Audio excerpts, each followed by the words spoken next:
It is Thursday, and I hope that you are having a great day thus far, ladies and gentlemen. It's 2:03, 2:04 here on the west coast of the United States. As you can tell, we don't have a guest today for today's show, so I thought you guys could be the guest. Why don't you call in? But I must say, the next 3 weeks, I was so excited I just smashed my computer and my mic. The next 3 weeks we already have booked. And I'm going to tell you guys who those guests are going to be over the next 3 weeks. So you got to hit that like button. You got to stick around a little bit into this. And I will let you guys know who the 3 guests are that are going to be joining us here over the next 3 weeks. Next Thursday, the following Thursday, and the following Thursday. And then we got 2, 3 other people that we are looking at for September to having on. So hopefully we'll have the rest of this month and then September covered definitely within the next 3 weeks. This month is covered, so we're really excited about that. It's going to be some seriously fun conversations with the guests that we have lined up. Again, hit that like button, drop a comment, let me know what's going on. We got some seriously awesome scholars we're going to have on. And so, yeah. What's going on?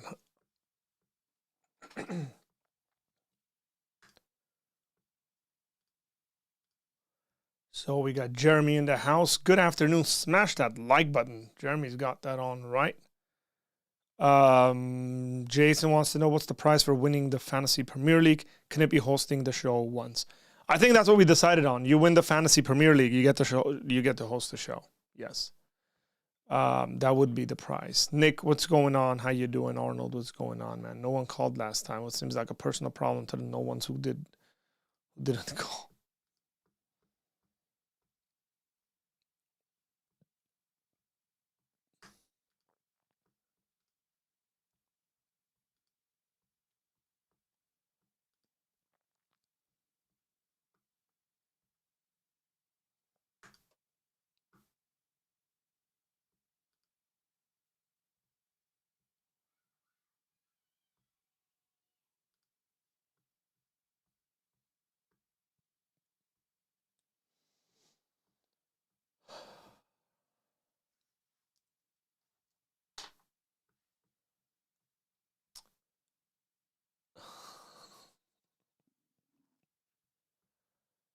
Oh, man. The sort of folks we attract are just hilarious.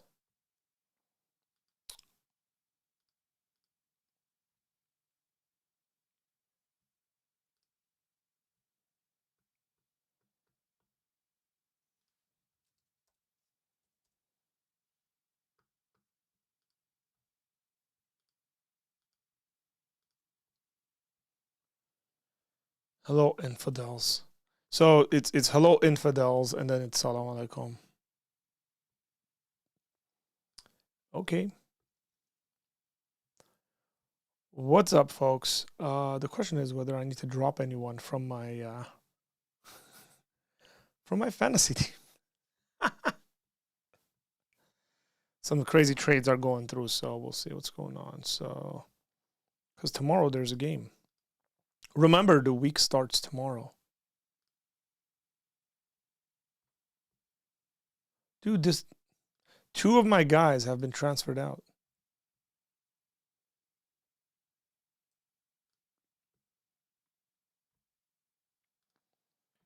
We'll replace them.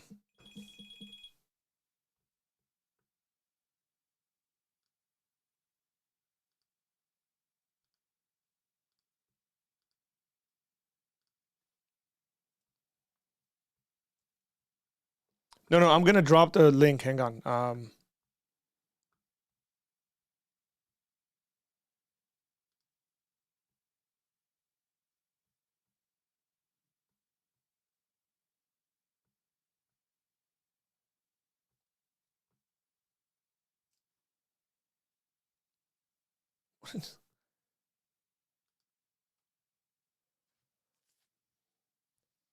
There it is.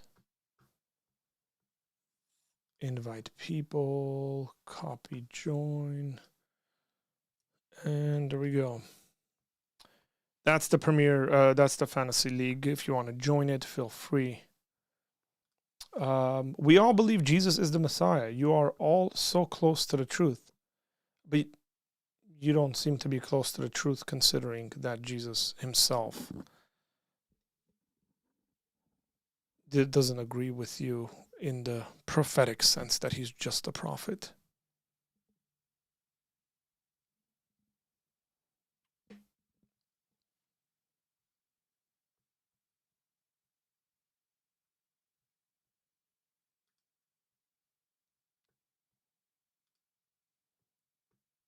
It's always I'm always curious because well, the Muslims that I've interacted with on YouTube tend to be less Arab, more from like Pakistan, India. I'm just like, that's a general curiosity from my end. Is that just there's a lot of Pakistanis and a lot of Indians? Is that like what's up? Or is there another reason? Or is it like, individuals who follow Zakir Naik? Or are Muslims sharing my videos? What's going on there?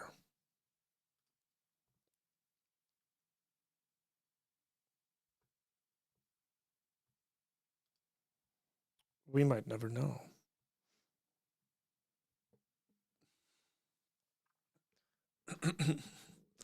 Yeah, well, yeah. So this seems to be the norm in my experience. The Pakistanis from Britain are more engaged in the Islamic apologetics world.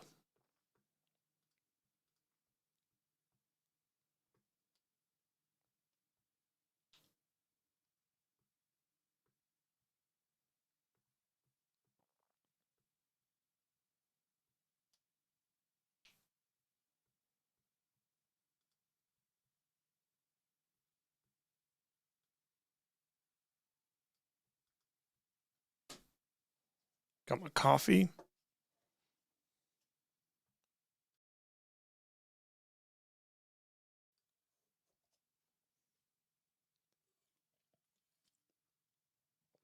So the links dropped, guys. I had a very long day yesterday, okay? A very, very long day. And part of the reason why I didn't stream was because I was away. I essentially had a meeting for I think it was like I got home at like 10:30 or something like that, but I was gone from like 9 to 10:30.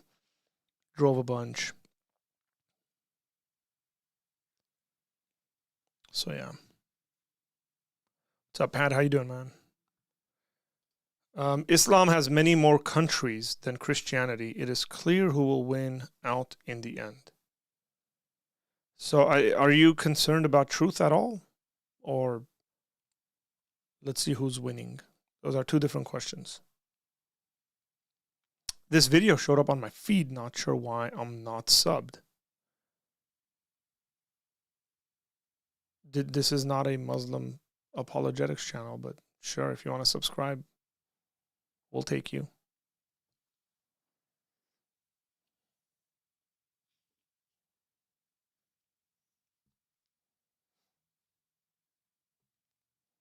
Hey, your channel is the Muslim Apologist. That's what it's called. That's a pretty cool like handle, by the way.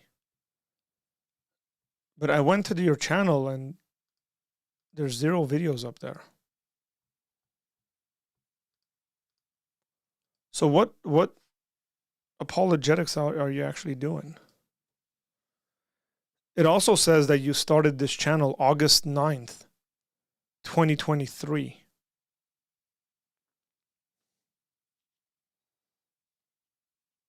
Yesterday.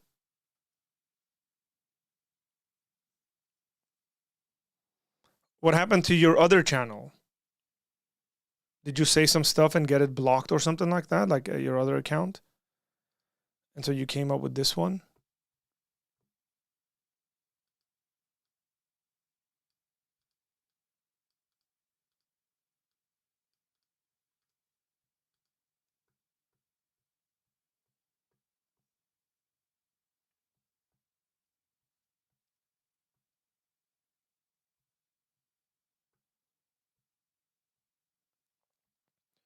What type of Christian are you? I am a Christian of the Protestant variety.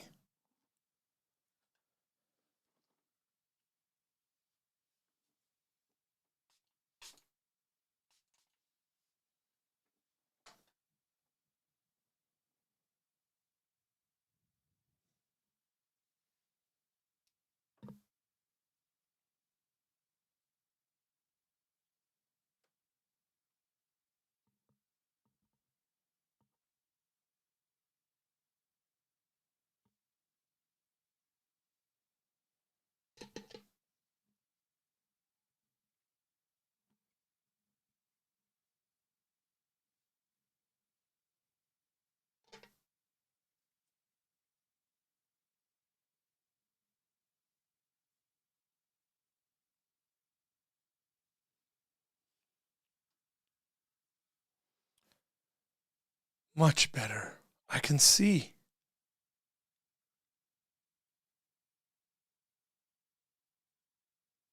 How cool is that?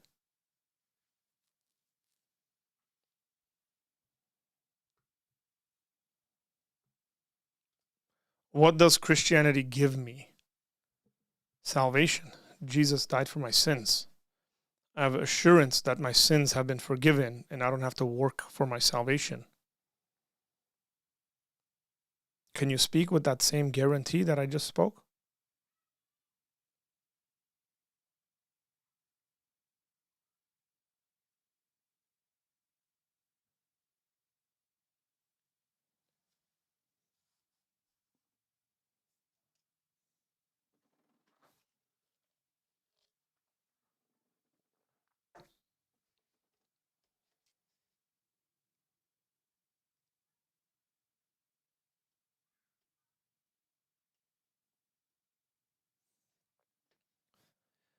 Hey, Jerome, unlike some people, I don't stop being a fan when it's summer break. You know, Arsenal fans aren't the most.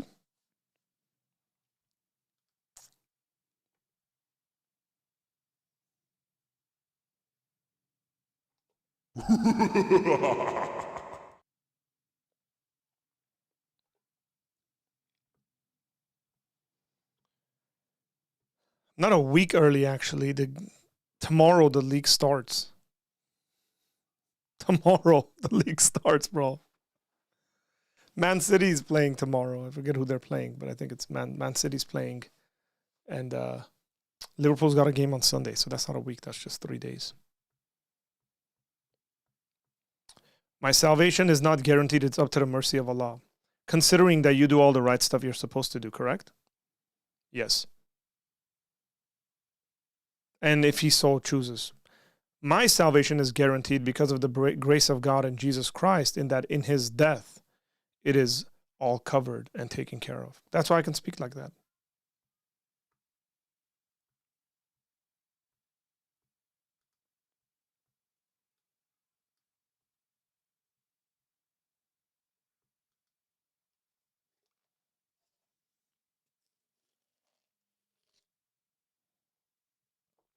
You really just noticed that? Like, seriously. Why would I be wearing a Liverpool shirt if I didn't support Liverpool? I mean, that would be the weirdest thing, bro. I have a signed Mkhitaryan jersey when he was playing at United. Someone gave to me as a gift when I was in Armenia. I've never put that shirt on, and I never will.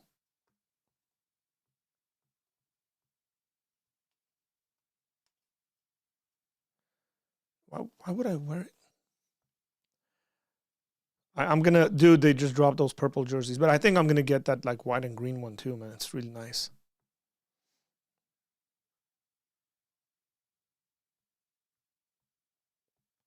The lines are open, guys. You are more than welcome to call in. The link is dropped. It's pinned.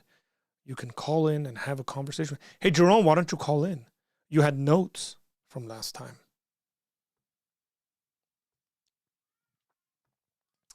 Excellent logic, man. Well done.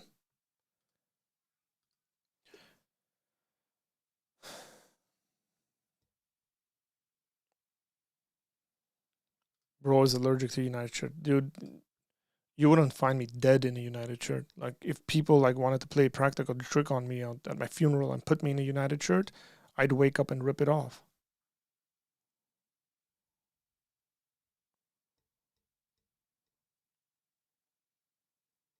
Have some dignity, folks. You did. You did. That is true. You know, did I tell you guys, I found out that when we were in Armenia, my son was a mascot for Liverpool versus Wolves. And Diogo Jota, I actually reviewed the video and watched it. Diogo Jota was one of the players that was on Wolves and walked out. I was like, and I have it on camera, like they're all walking out together.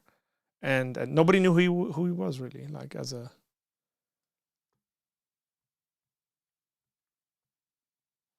He's like, about those notes, my dog ate it.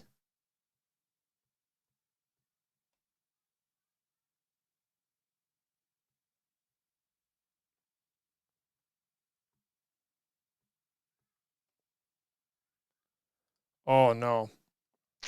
No, the winner of the league gets to host the show one time. What's going on, man? Joined at the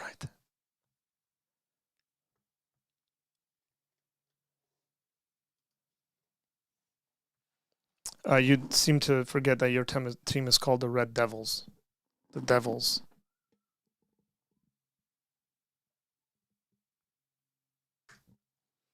Okay.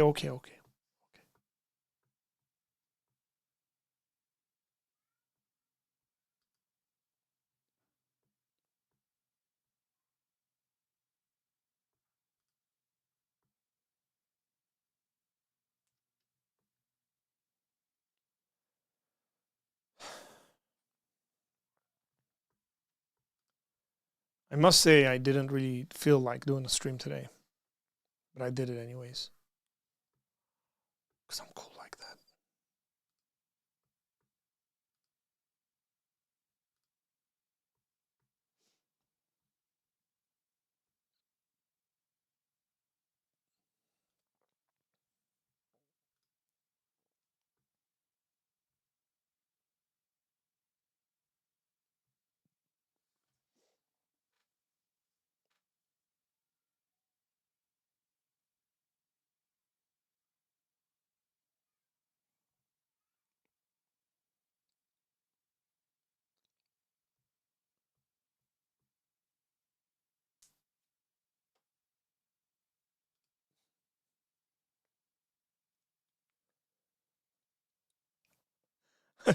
The notes are very long for some reason and are kind of unorganized. That's okay. That's how I take notes.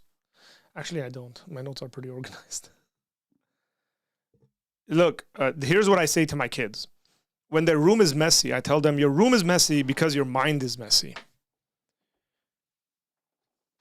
So don't have a messy room and don't have messy notes. That means your mind is messy. Organize your mind, king.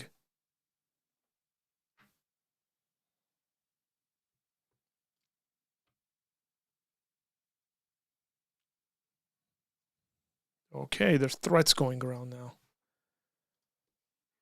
Ever since I converted, the name and logo has been bugging me. The name and logo of what? Sorry. I missed something here.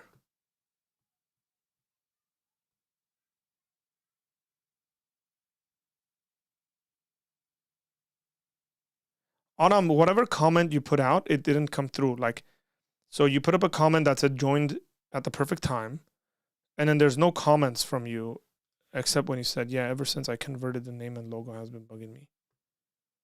Can't believe I used to idolize them in such an unhealthy manner. Who are we talking about? Oh, the Manchester United. Oh, I forgot about that. Yeah, yeah, yeah. Okay, got it. Okay, connections have been made in my mind. What's up, bro? What's up, American Cuban? How you doing?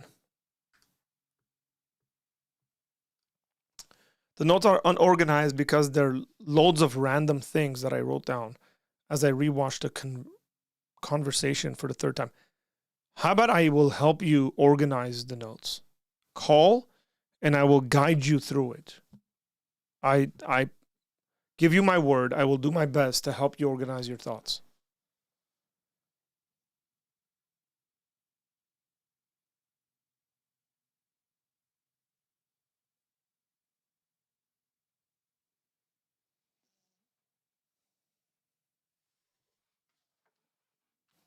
He just King Jerome. I did. He's being influenced. That's right.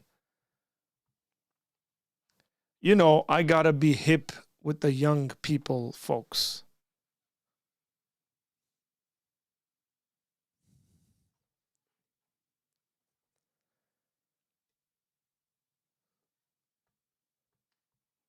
I'm pretty good at helping people organize their thoughts, man.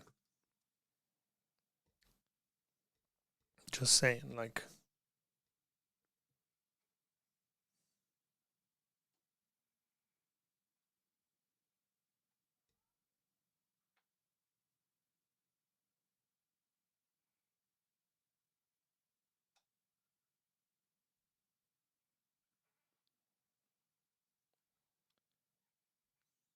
not gonna force you into calling in, man. But guys, I'm like very low energy today. Just saying. So, like, if you guys don't engage and call in and stuff, it's. Do you remember Alex Ferguson? Alex Ferguson was a brilliant manager.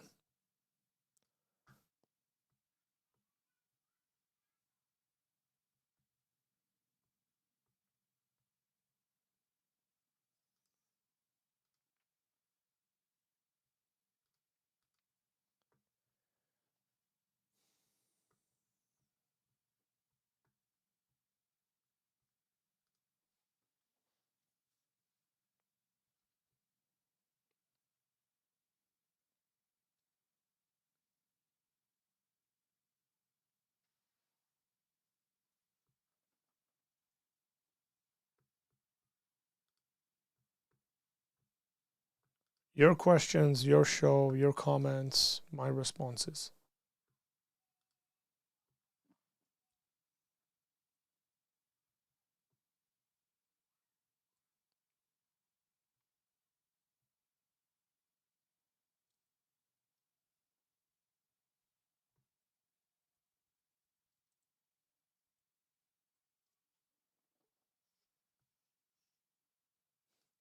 That's why I laughed.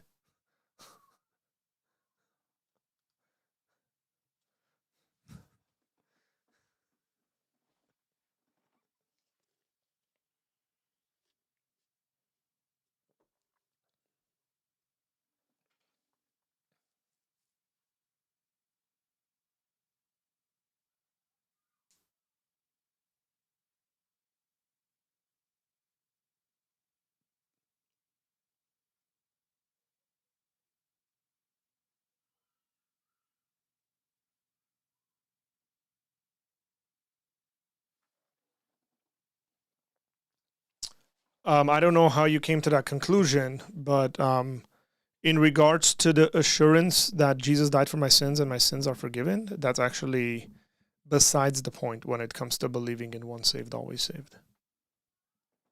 Like, anybody who is a Christian, regardless whether they agree or disagree on once saved, always saved, agrees that the death of Jesus will cover all their sins. That is enough.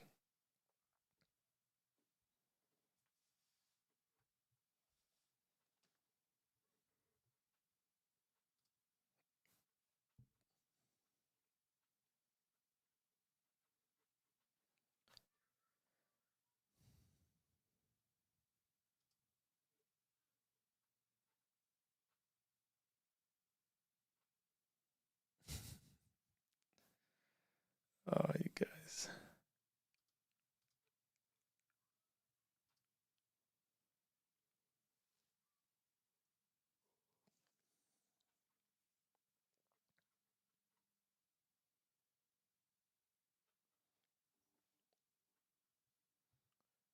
Guess we're going to wait until Jerome calls in.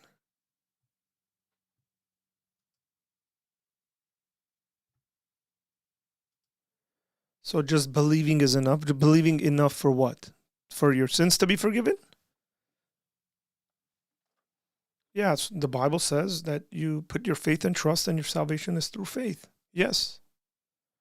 It's enough for your sins to be forgiven. Yes.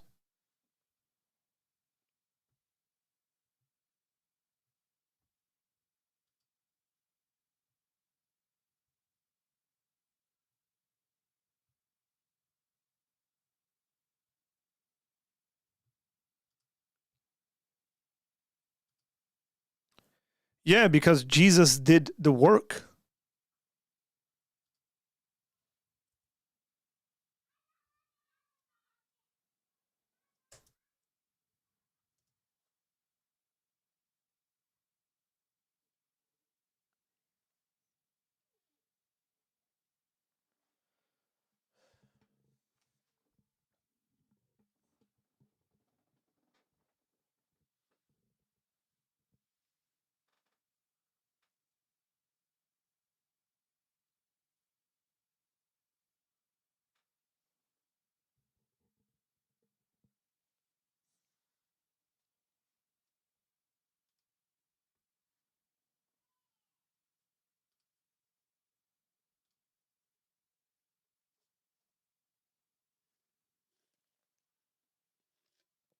How you doing, Albert? By the way, I'm going to let you guys know who the 3 guests are that are going to be coming on the show next Thursday, the following Thursday, and the Thursday after that.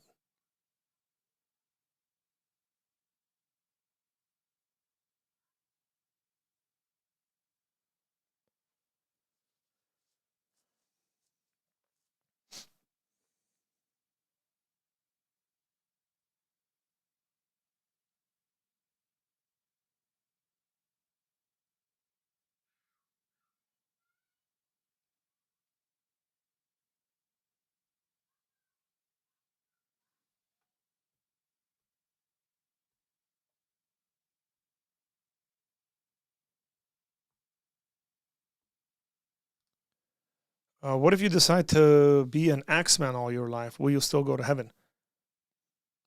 So if you're an axeman all your life and then you give your life to Jesus and believe in him, your sins will be forgiven. If the question you're asking is you believe in Jesus and then you're an axeman your whole life post believing in Jesus, my response would be you're probably not a real Christian, because Christianity in its truest sense teaches that there's a transformation that happens in you when you put your faith and trust in Jesus and you change. So I would say you wouldn't be an axeman.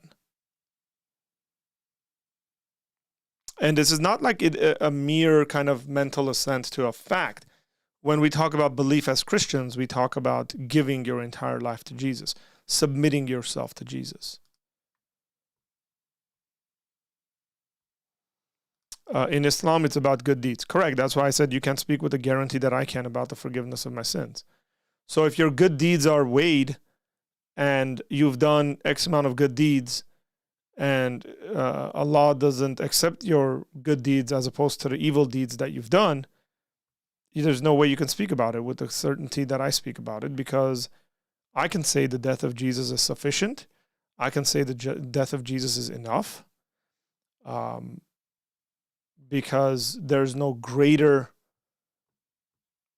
payment that could even be made when it comes to forgiveness or our forgiveness. He who knew no sin became sin for us so that we might become the righteousness of God, is the way the Bible puts it. I'm so exciting to be your guest next week. Ladies and gentlemen, Mr. Pisabi is spreading false information. He is not my guest next week. What's an Axeman? Albert, a mass murderer.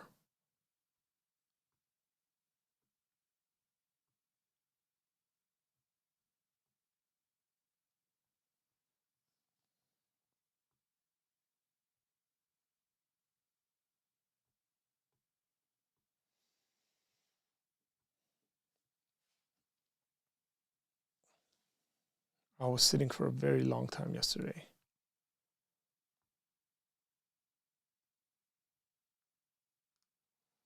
Islam versus Christianity. Put two saved people in a room. How can we verify that any of them have salvation? There's no physical marker for assurance. Why are you assuming there needs to be a physical marker for or assurance? I don't understand this. Like, I reject there even being some kind of a physical marker. Like, I don't get this. Like, why do you think that you can come up with a random standard like this? Do you do this when it comes to like other beliefs is my question. Like, say you believe something and then somebody else believes something else and you live your life accordingly. Like, if somebody said, well, put two of you guys in a room, there's no physical marker that one is the other is a certain way. I don't get why that even makes sense.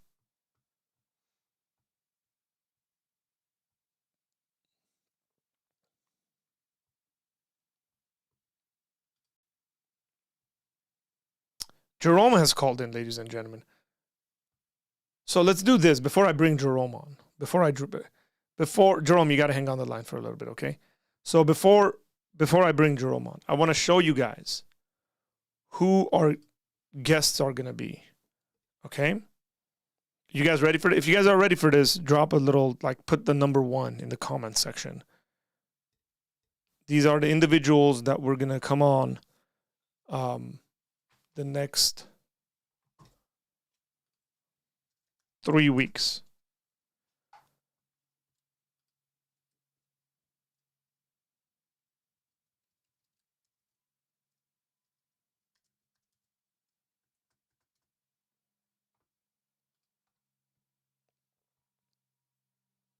We good, folks? You ready to go? For me to tell you who we got coming on the next couple of weeks?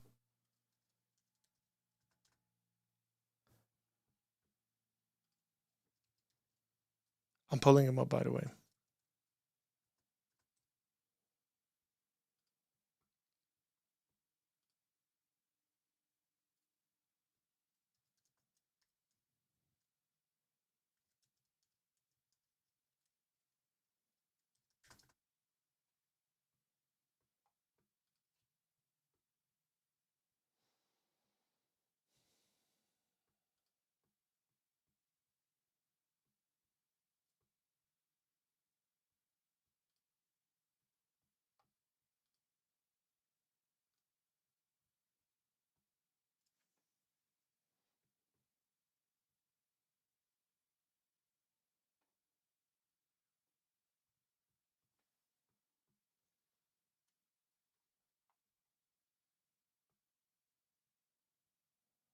Okay. Only one person wants to know who's coming on next week.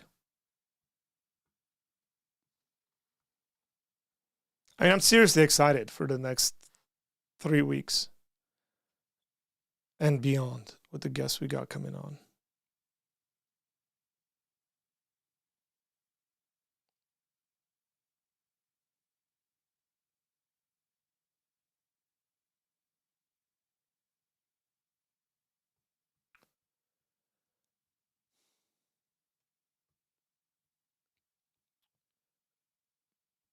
Okay, we're going to share with you anyways. Here we go, guys. Next Thursday, 2 p.m., ladies and gentlemen, we got someone that's been hasn't been on the channel as a guest, but has been in the chat section. You guys have seen him. But we're going to be talking about some really, really cool subjects. We got Rabbi Eduardo coming from Radar Apologetics. We're going to be talking about Messianic Judaism. We're going to be talking about keeping the law. We're going to be talking about some serious stuff. So this is his channel, Radar Apologetics. Go check it out. You will learn quite a bit from that perspective. And so we're going to be having him on. It's going to be really exciting to have that conversation with him. Okay. Number 2, the following week.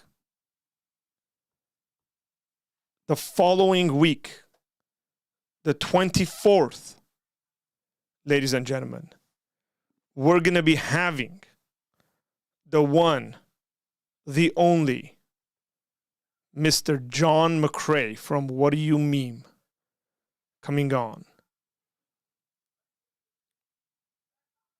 You guys are very familiar with John. You guys know him, have seen his videos, have watched his videos. Brilliant dude, brilliant YouTuber. Check his channel out if you've never checked out John's channel. Okay? Phenomenal guy. We'll be talking about atheism. We'll be talking about YouTube apologetics. How much work it takes, what it looks like to have a successful YouTube channel, especially within the niche of apologetics and the way he does it. Cultural responses, like some phenomenal stuff. So that's our second guest is What Do You Meme? John McCrae. And week number 3, we have on the podcast Dr. Kyle Strobel. Yes, if you recognize the last name, that's Lee Strobel's son, Kyle. Kyle is a scholar in his own right, if you guys see here. He's got an MA in philosophy, MA in New Testament. He's got a PhD from the University of Aberdeen. And Kyle has recently co-authored a book right there called Where Prayer Becomes Real. This is a book I recently read. We read this book as a leadership team at our church. And I liked the book so much where I said, I need to have Kyle on. We need to have this conversation. And so he has so graciously decided to come on, and we had to go back and forth and make sure that the schedules were all right on. And finally we're able to book him for the 31st. So those are the next 3 guests that are coming on. There's a couple of more guests that we haven't confirmed for sure that are coming on, but we're very hopeful that they will be coming on. Really exciting conversations. Make sure you check out our Thursday live interviews and essentially what is our podcast. So we got Radar Apologetics, we got What Do You Meme, we got Dr. Kyle Strobel coming on, and a couple of other folks with some really awesome topics that we're going to be discussing, some scholars on the subject. So hopefully you guys will enjoy that. Okay? With all that said, we're going to bring on the one, the only, the infamous Jerome. Jerome, what's going on, my man? Bro, I did not need an introduction like that. Oh, yeah, I just felt like it. It's out of the kindness of my heart. Hang on, I gotta. Nope, that's not you. What was that? I gotta figure out like where that picture is of you. There it is. Oh, good. Ladies and gentlemen, we got Saint Jerome calling in from the 4th century. Oh, man. Is it the 4th century? I'm not even sure. I gotta get my. That's what you said last time, anyway. That's what you said. Yeah, but I always like fact checking myself because 4th century it is, guys. Hey, see, like there's information in there, and then I'll say it, but I doubt myself every once in a while, and I go, dude, like, and then when I'm proven right, I'm like, cool. But you know what? I'll stand corrected. So he was born in the 4th century, but he died in the 5th century. Okay. Earlier part of the 5th century. Okay, so 420 AD. Approximately 73 to 78 years old, Jerome. It's a pretty decent life. Indeed, for that time period, anyway. Yeah, definitely. By the way, you know what I heard? Um, that it's actually the lifespans haven't changed that much. Okay, now I'm just saying this because I've heard it. I don't ask me for proof or whatever, right? But like people are living as long as they lived back then. What really skews the numbers is the amount of people that died at a younger age, like infant mortality. And so when you factor it in, it drops the average age. But in reality, people did live up to 70 some odd years, 80 years. That's something really cool to think about. Just saying. You might not be interested in that subject. I just don't know anything about it, so Yeah, okay. I can't say anything. That's fine. But it's fun to think about at the very least, right? Because then it changes kind of our perception. Yeah. Because sometimes people, like I've heard people say, you know, the average age of a person back then was like 45 years old. I'm like people dying at 45 seems kind of weird to me, because clearly we have evidences of people not. But I can see why they would statistically be able to come up with that kind of a number. So yeah, Faith says you've got some great ones lined up. Yeah, and by the way, folks,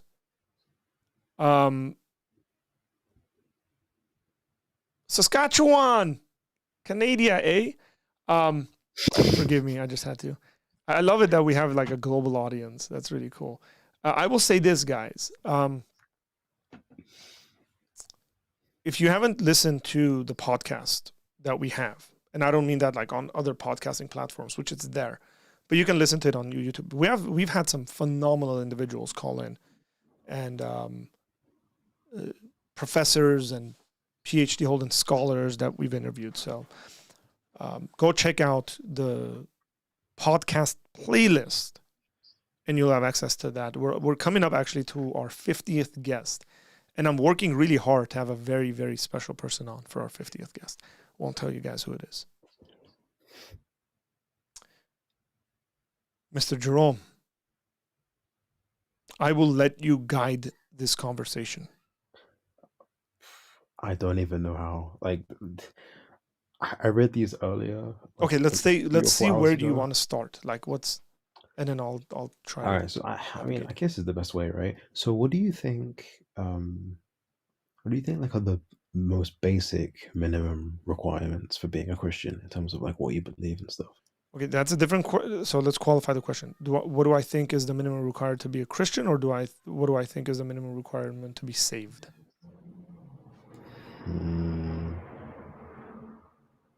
You definitely think those are different. So I guess yes.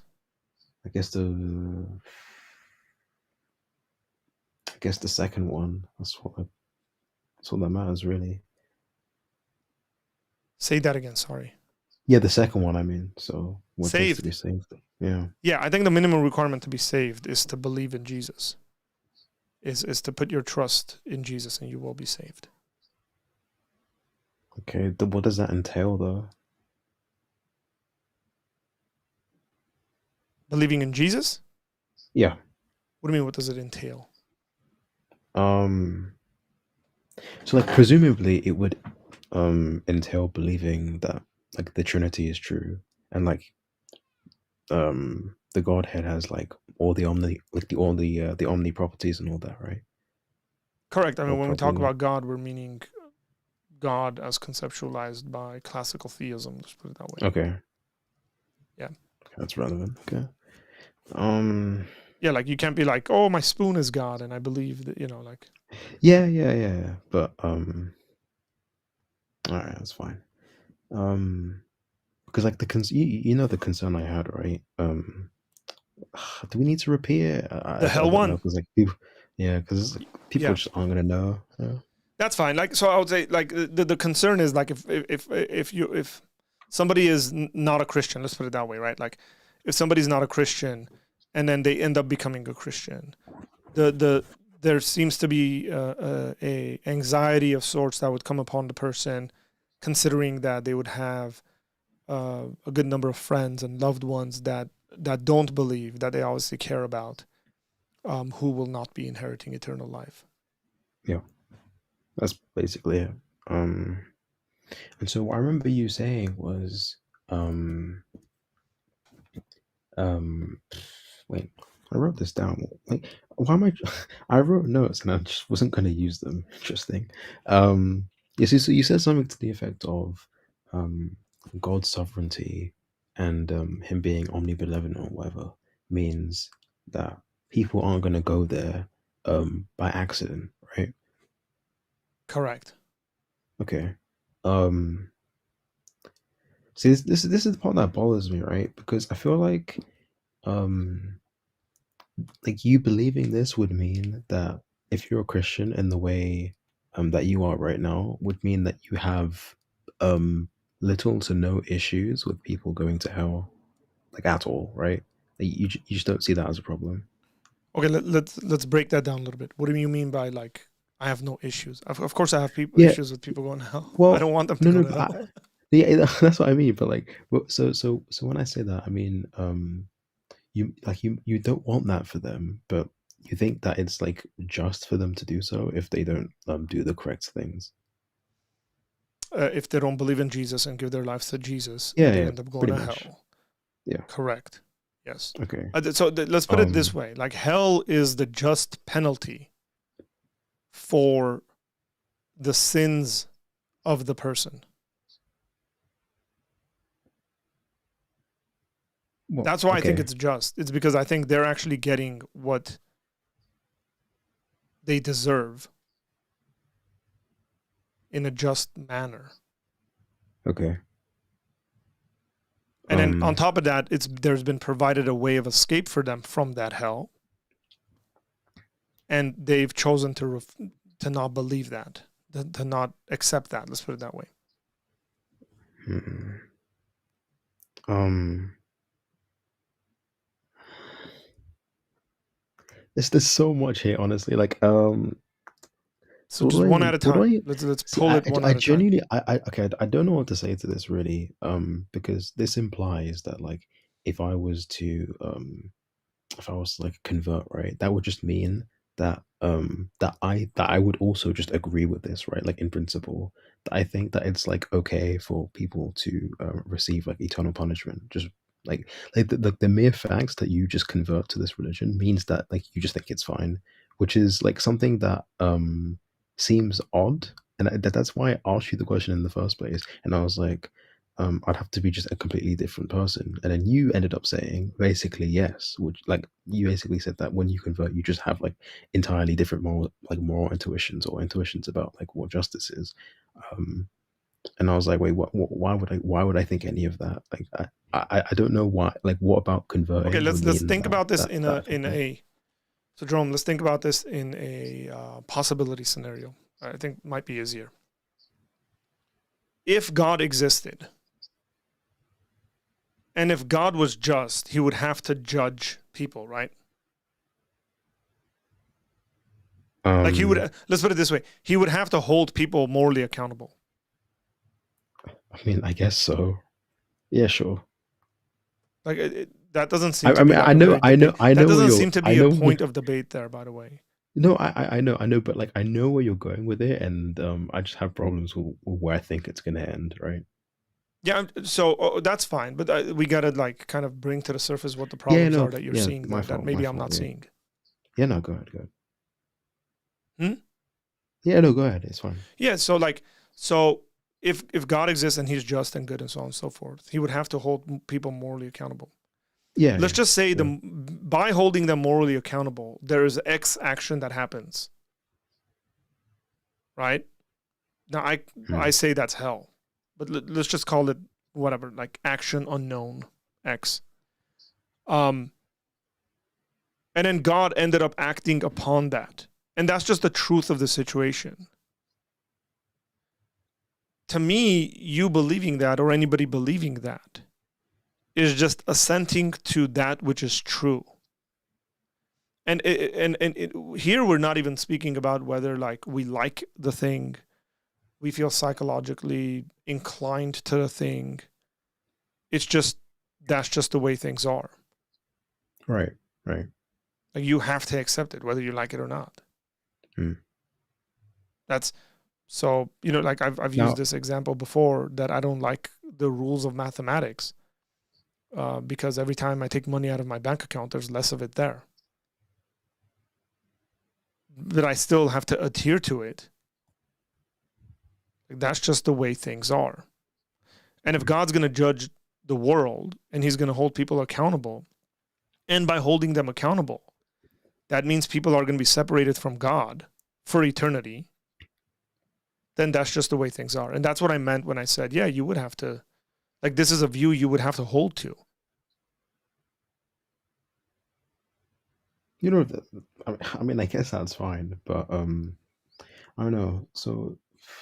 So I'm trying to distinguish here So between like our psychological kind of emotional response to a belief versus the actuality of the belief itself, okay. right? But remember when you started, you said, if you think this is just, right? If you think God is just So I said, if no, I said, like if at God all. exists and he is just. Yeah, exactly. If God existed and God was not just, I would say that this God wouldn't be worthy of worship. Okay. Like, But let me like, put it in the negative. If I knew that God existed, except this God is not a just God, I would not worship this God, even though it existed. okay. So I But could that potentially seems a say, I bit, believe there is a God. I think he's unjust. And because he's unjust, there's a um, there's a frailty or a fault, not a frailty, there's a fault in his being. And that fault makes it in such a way where I don't have to, nor do I think that this God is worthy of being worshipped. hmm. um, yeah, it just seems a bit like trivial now um, because this is why I asked you to, like, at the start, like what the requirements are, like what the minimum requirements are. Um, and presumably one of them is believing that God has the omni properties. And so if you believe that he has the omni properties, you're just going to say that he's just, right? Um, so this is why I think, like, one of two things, right? Um, like, I would either have to be like a completely different person to think this, or it just seems to be the case that, like, a conversion in the way you think it works is just not possible for, like, me and a lot of other people, I guess, because Well, it just unless it there like are people like that have had beliefs like yours and then converted oh and, yeah, and no, no, changed their yeah, minds. yeah, and then like, but for those people, they would just be like convinced in a certain way that Correct. I guess that, like, hell is just in a certain way, which I don't even know how to So begin, like, measuring that. let's talk about hell a little bit, okay? And I'll tell you kind of where my stance. Like, I don't think it's necessary for you to believe in hell being um,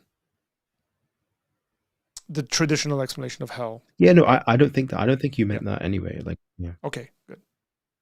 Yeah. Like because even if you like, I I'm remember. even cool with someone believing in annihilationism. Okay.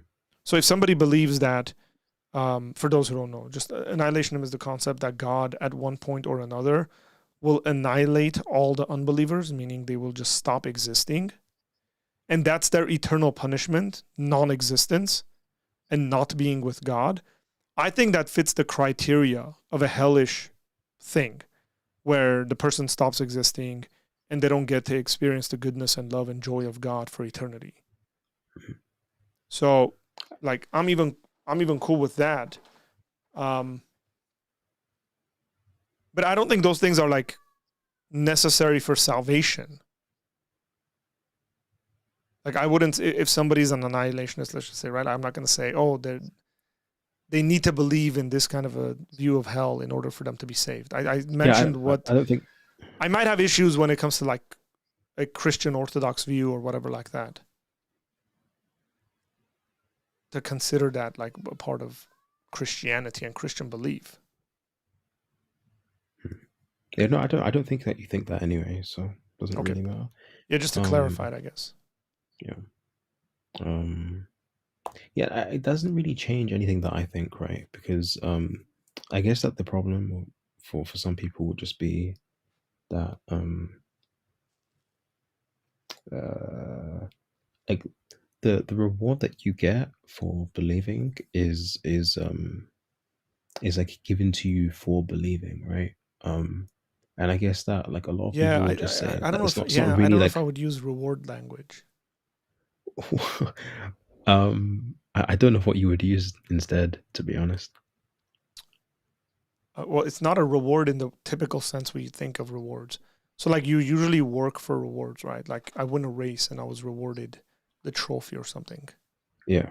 Like I'd have to work for stuff like that. And like the Christian conception of this is that it's grace. It's just given to you. Hmm. Like think about the exchange. Like you, if it was a fair exchange, right?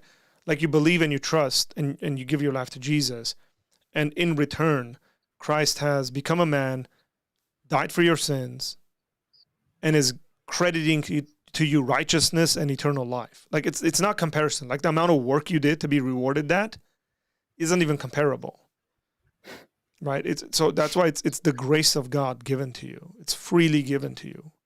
And sometimes instead of believe, I prefer to use the word accept. You accept the grace of God. Where when you accept a gift, you don't sit there. You know, whenever your birthday is, Jerome. I don't know.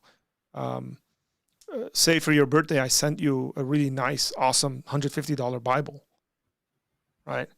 And then you just accepted it. Like you wouldn't say, "Look, I was rewarded a Bible for my birthday." That makes no sense. You were gifted a Bible and you accepted the Bible. But you didn't earn the Bible. It was a gift that was given onto you. Hmm. And that's the This sort of is way that the gift of God is given onto us when it comes to salvation. We accept it. yeah, this is why I find the language used to be a bit weird though, because um you know, like when somebody says that, like especially if like channels like yours, right, where you're doing some form of like like argumentation or apologetics, right? Like people are going to be expected to do some sort of argument consideration or reading or something. Mm-hmm. Um, so I don't know, like I guess sometimes it's going to involve like doing some sort of like effort.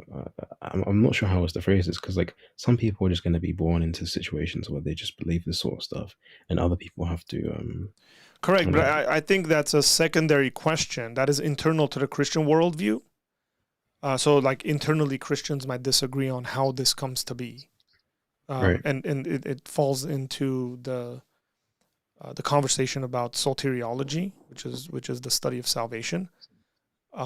And Christians disagree on how this happens, right? Like, so if you're a Calvinist, you're going to believe that God regenerates your spirit, and by regenerating your spirit, you believe the grace of God, you accept the grace of God. But the regeneration happens prior to the actual acceptance of it, and the election of you, right? Like in eternity past, God elected that you were going to be regenerated and believe. Like, so, but that's an internal conversation between Christians.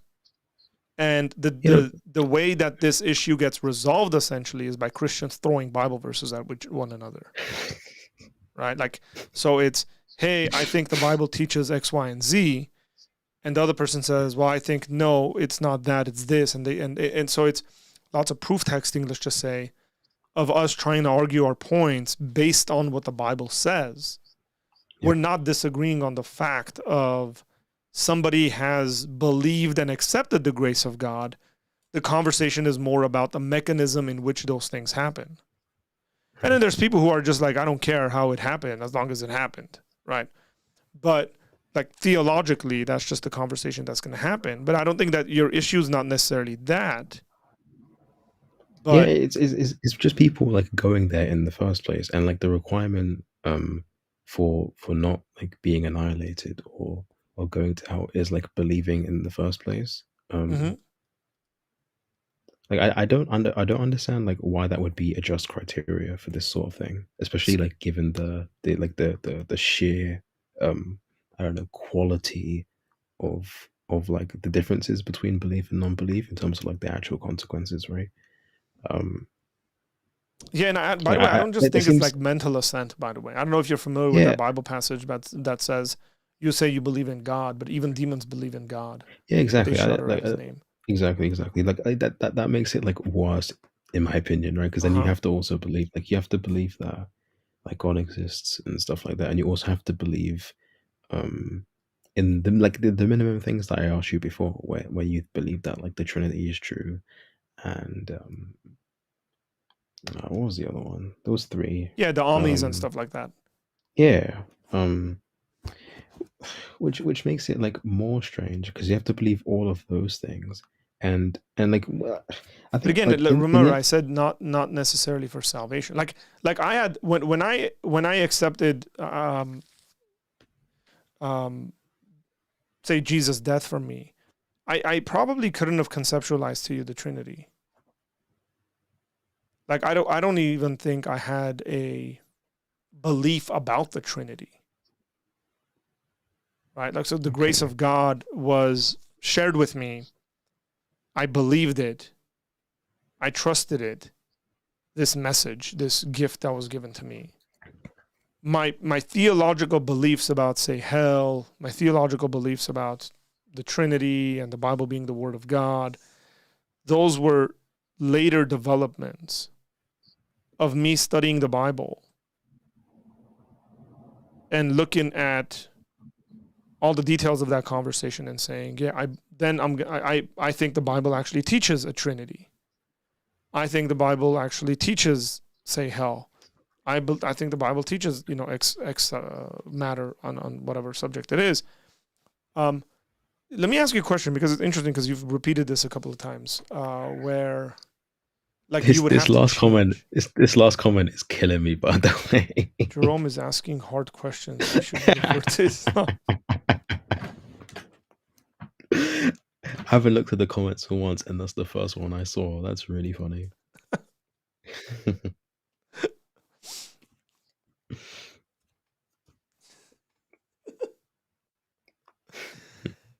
Uh, so No, I don't know what the conclusion to this is. Like Jerome is asking hard questions. Like I don't know if like reverting to Islam would make you stop asking the hard questions. yeah. I think I would have the same issues, to be Oh yeah, I think honest. so. Well, the Yeah. thing you probably would have even more difficult questions. So consider Um, like the Islamic conception would be like there is a hell, but it's like how am I forgiven not to go to hell? Well, you got to do like good deeds. How many of them do I have to do? Nobody knows.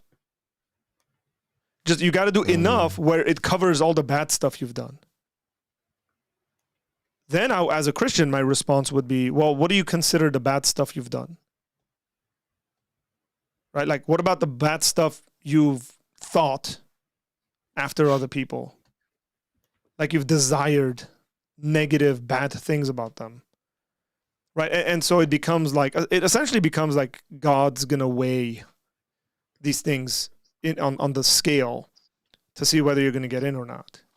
And this is why, like, it's so funny. Like every once in a while, I'll go on a Christian's YouTube channel, and I say Christian specifically because it's hilarious. And then the ad that starts playing is from some Muslim organization, some Islamic organization, where they're building a mosque and like an education dawah center. And I've they'll be like, seen if so you many of donate those, to to be this, honest. if you Yeah. donate to this, and then they'll name like a ridiculous number of whatever deeds you will get. Right? Like, I don't know, like 30,000 deeds to your credit. Uh, It's just weird to me. It's like, how do you know I that will stuff? say, that like at face value, that seems like less problematic than I don't Problematic for know, like who? no, I don't know, like intuitively in terms of like moral, like my moral intuitions, like it seems like less problematic for you to like be rewarded with like maybe I'm using rewarded incorrectly, Yes, you are. but um I don't know, like to be able to go to heaven or whatever based on your moral actions or what Yeah, but and like things like that. Christianity doesn't teach that your moral actions are going to get you to heaven. No, Christianity I know, teaches that but your like moral actions are an outworking of you being a Christian. okay, that's fine, right? Yeah. But that's why I just said that like what like apparently what Muslims believe seems like less problematic than that. So the problem is that it's all you're doing that earns these things for you. But what about like the justice of it becomes fully reliant on you? and then you're not actually given a way out. So if I ask any Muslim, is it possible? Is it even remotely possible that Muhammad went to hell? What do you think the answer they're going to give me is? No. Why not? Was he not a human being? Yes. Did he not have sin? Well, he did have sin. Like, how does one know this, that he wouldn't have gone to hell? In reality, one doesn't. So what you're saying is that I don't know, it's because Jesus was literally sinless, then there's like a guarantee that he's I don't know, in heaven, and Muhammad is not because he did like some sinful things. Well, he's a sinner by nature, Essentially. and so therefore Okay. he has to, like, justice has to be worked out Okay, somehow upon him. no wonder Ray Comfort can walk around with his and conduct his videos and okay, that's fair enough. Correct. Yeah, and exactly. I mean, you got it. Right? Yeah. It makes sense for Ray Comfort to walk around, or any Christian to walk around and say, "Look, man, you put your trust and faith in Jesus, you will be saved," because that's the Bible. That's what the Bible teaches. No, that's not. I'm not talking about that. I'm talking about like when he says when he says something like, "Have you sinned like a single time in The your way he entire goes life?" about Yeah. that. Yeah, it's like, well, who's gonna cover for all this stuff? See, but like I don't know why like that makes people think that like they deserve hell or whatever, or like because sometimes you say like deserve is not the correct word, but earlier you said it was the correct word. So For hell, I I don't think know it's what. for hell. I think it's, yeah, like, you deserve Okay. that. I'm okay See, with but that. it seems a bit odd to say something like you did you did a sin, right? That's like relatively, I don't even want to say relatively harmful because you're going to disagree. Why No, don't I no, that's even fine. say? I can think sins are not gradual, Okay, but never mind then. yeah, So you just deserve them. You just deserve hell, like for doing a single one. yeah. Okay, So you deserve to be punished for a single one, okay. is what I would say. In the same way, No, regardless of not what you did. necessarily. I wouldn't necessarily say that. I think this is, again, it comes to like a theological, explanation, a more of a detailed one when it comes to like our view of eternal punishment or whatever like that. So all sins are an outworking, let's just say, of one sin. Okay, so all sins are an outworking of the one sin of rebellion against God. So let's just say I lied to my mom is a sin, but I would say that's a sin of a lesser degree than me murdering someone. Okay. So I think there is a different kind of punishment, but both of those sins come out of my sin nature, which is entirely against God and at odds against God. So the punishment for sin is death. Notice the singular I'm using there. As a matter of fact, if you go to the book of Romans, in Romans, Paul uses the singular sin, not like sins.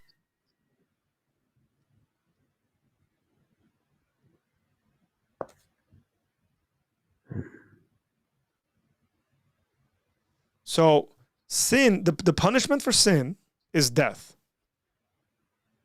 That's like Genesis 3, right? Like, or Genesis 2 and then 3. Yeah. So if you sin, you shall surely die.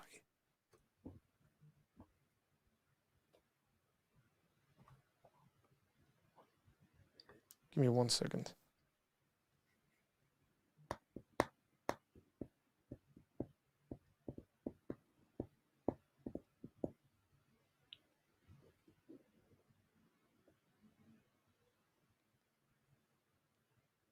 So sin, death. Sin brings about separation between man and God. And this is why the death of Jesus is of such importance, because Jesus, in dying, the Bible says, he who knew no sin became sin for us. And the understanding there is that the one who didn't need to die because he'd never sinned, because he doesn't have a sin nature, chose voluntarily to die, to take our place, to take death upon him.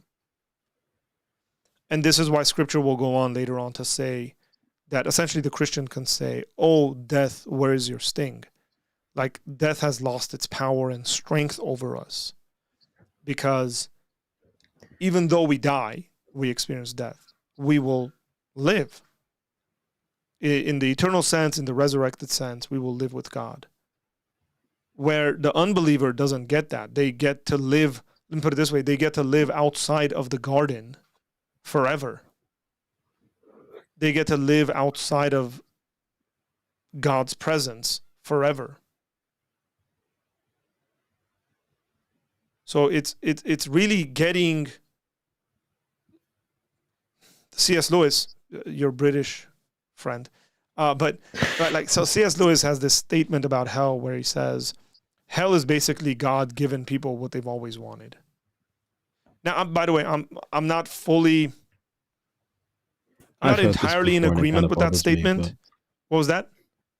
I've heard it before and it kind of bothers me. Yeah, I so I'm was not going to talk fully about in this later, agreement, but but the that's the fine. idea that the rejection of the gospel gets God telling people, "Well, you didn't want me, and here you go. This is what without me looks like."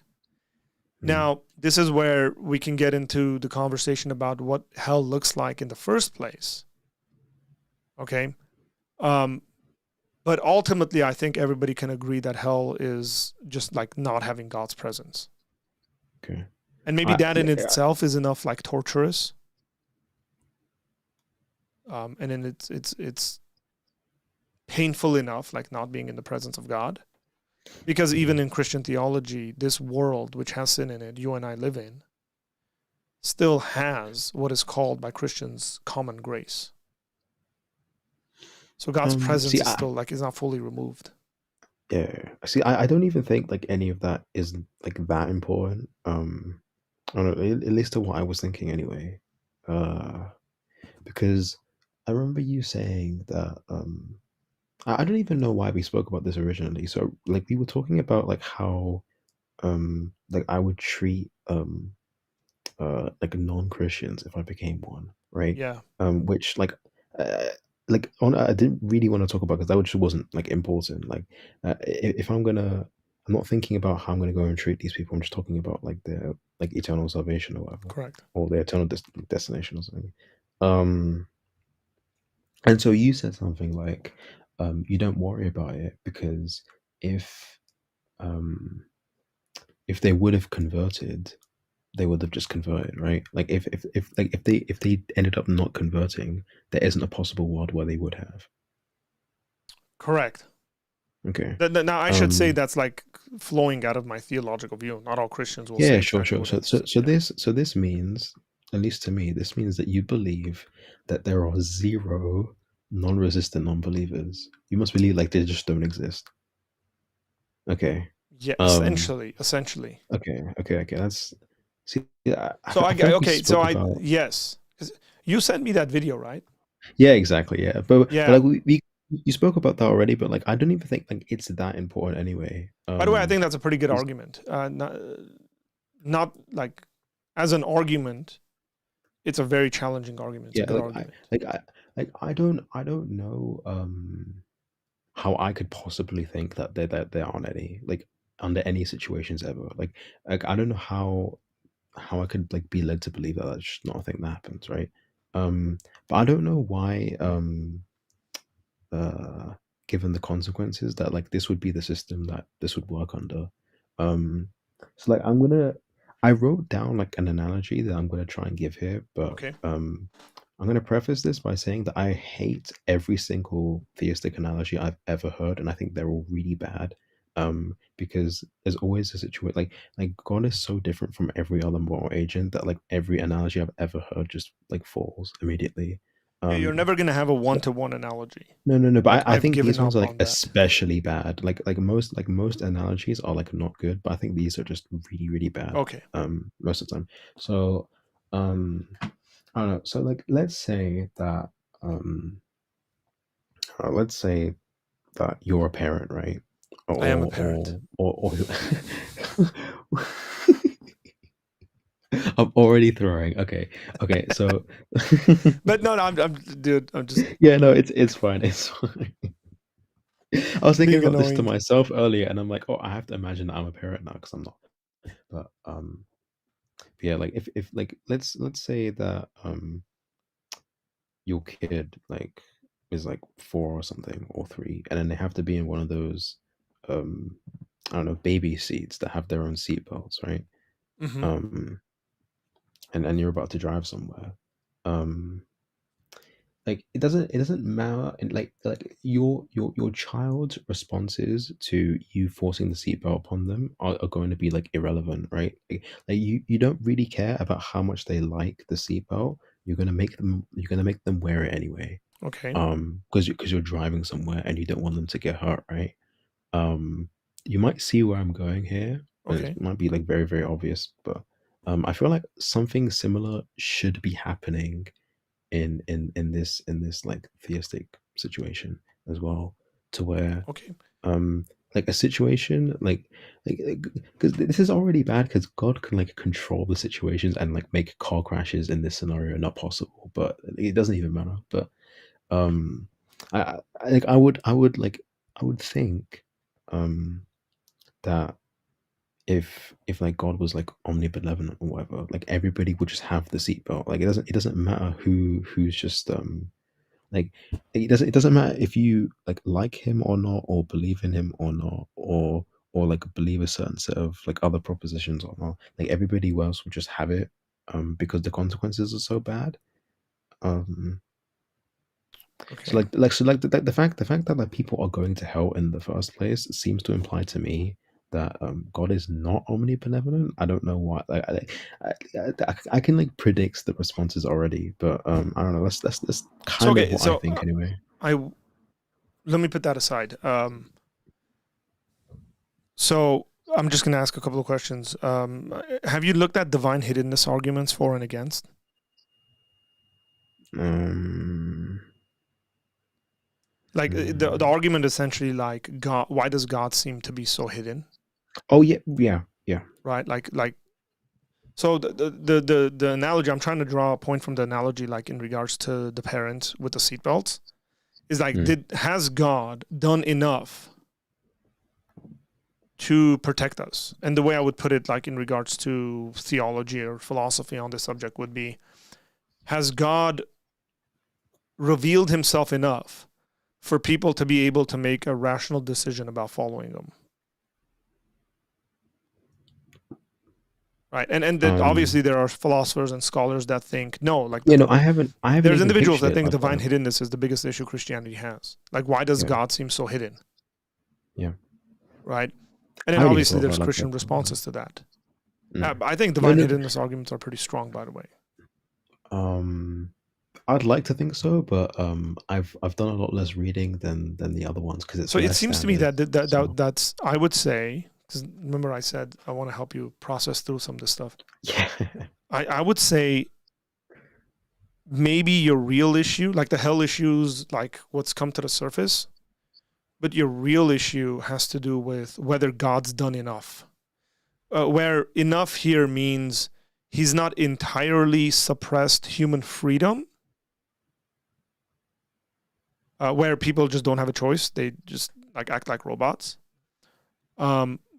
But at the same time, has provided enough information where people can know him. Okay, Mm, because we all do realize that like there comes a point of like with the analogy, the weak point of that analogy is like the kid analogy and the parent analogy, where I think a lot of times we view ourselves as human beings in relation to God as like ignorant, stupid, like not knowing anything. Where my view is no, we know exactly what we're doing, and then we do it. Um, the ignorant stuff. I mean, there are ignorant sins. There really are. There's actually a category in the Old Testament for like offerings for ignorant sins.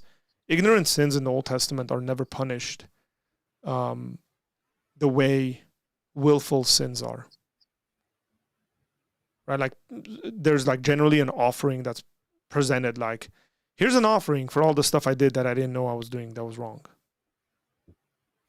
That's there.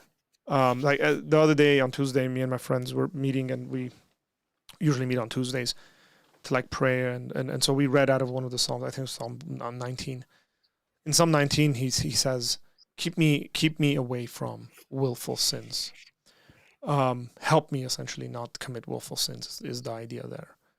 But you should, in my opinion, with all that said, look at divine hiddenness stuff, because if God has revealed himself just enough where he doesn't overwhelm our knowledge or our will or any one of those things, where we can still like freely decide whether we want to be in relationship with him or not, then it seems to me that he has given all this, let's just say, safety parameters. If I go back to the analogy, he's given us enough safety parameters for us to be able to say, yeah, look, man, like here are the consequences. If I don't wear my seatbelt and I get in a car accident and my face smashes through the window and I die, like who am I going to blame at this point?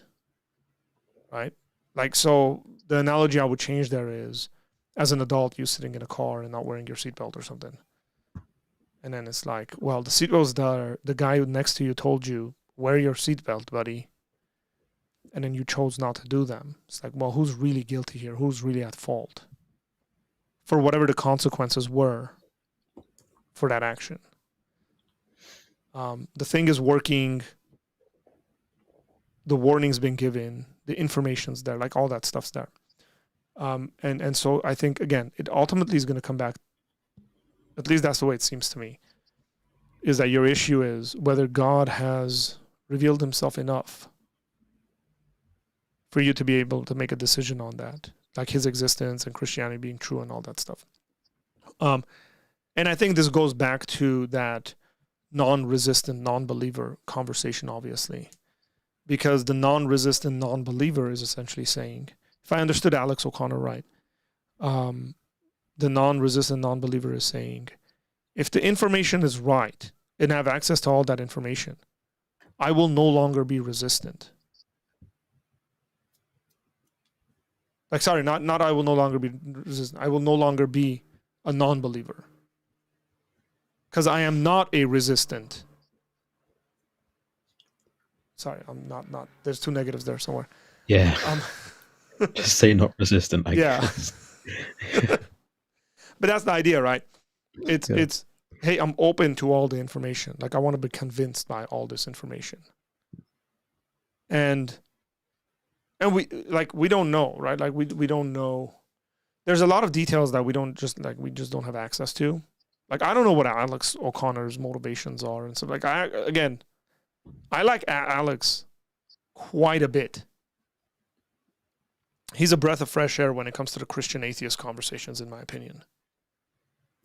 He's respectful. He's fair, I think. But let's just say, let's come up with like a weird scenario of Alex becomes a Christian at like 45. And he goes, well,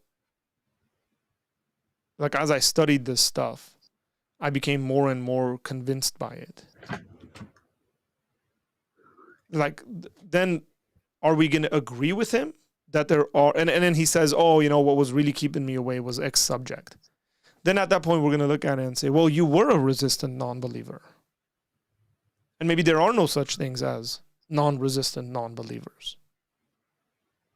Maybe we have things that make us resist that we're not even aware of. That's a remote possibility. Like it could be like you just don't like the way God might do certain things. Or you don't, like one of the things you said, again, it stands out to me, is that I would have to change. For me, I don't know why this bothers you so much, because you're going to have to change no matter what. Like when you're 35, you're going to be very different. No, I found this to be kind of something weird that you would say though, because I don't know, like the beliefs I would have, the beliefs I had like 10 years ago are, I don't know, like much more similar to what I have now, than like suddenly believing that that like ECT is like good or Mhm. annihilationism is a good, right? Like beliefs that seem to be like of an entirely different scale. So like for you to say something like that is a bit strange. No, but Um, the reality is that your beliefs change, is what I'm saying. yeah, they change, but they don't often change to like I don't think it's possible to have a bigger belief change than that, to be honest. Um, I'm No, not. your beliefs changes are probably happening within a certain framework, and then when the foundations of that framework changes, then there's more beliefs that need to change. Okay, no, well, I'm just measuring from like pick a point A to point B, right? Like whatever point A I'm at now to point B of believing that like all the things that you believe seems to be like an entirely different thing to anything that I could imagine myself believing in the next like 40 years, to be honest. Like in terms of severity. Yeah, again, I would say it really depends on like. So the example I'll give is, I forget this guy's name, but he was a neurosurgeon who's a materialist who had a near death experience.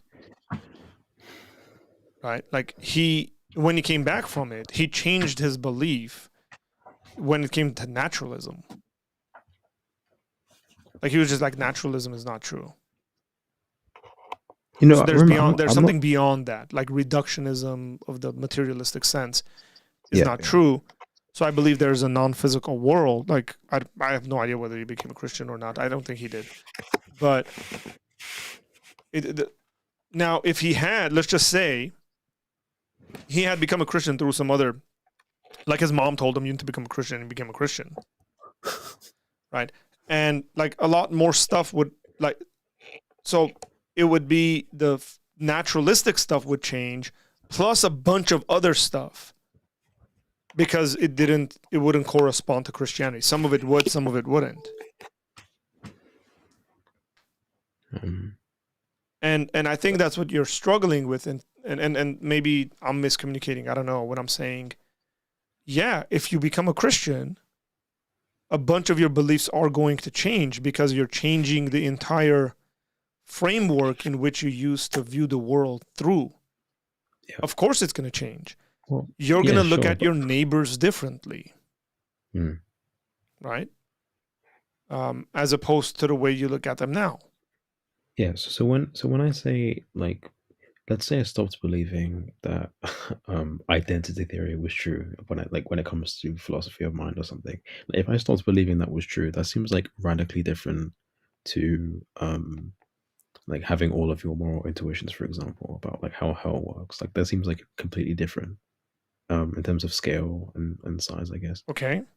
So that's why it just seems like really, really weird for me to like imagine myself like believing that, right? Like I can imagine myself in about a year's time believing that like substance dualism is true, right? Like I can Good. Very good. maybe imagine that, I'm but working on having a like really good scholar come on to have a discussion on this subject. I He's should just not have allowed you to do that. he's just written a book on this, by the way. No, like I've been in conversation with him for like 2 months to have him on. Let me preface that by saying that that's like incredibly unlikely, right? Sure. Especially in the next year, but like it's several thousands times more unlikely that like I would just believe that it's like just for people to go to hell, right? For like any reason. And like I don't like the early analogy is probably a bit bad. Like if I was to write it out, I would explain like why he used the individual things, right? So like when I'm talking about a child, I'm definitely not trying to get onto the fact that this person's like ignorant or something. Yeah. Um the thing I was going for is just the person being less like like severely less able than the actual parent is Yes. to like achieve the avoidance of the bad consequence, right?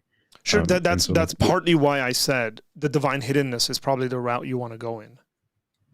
I didn't even think of that until just now.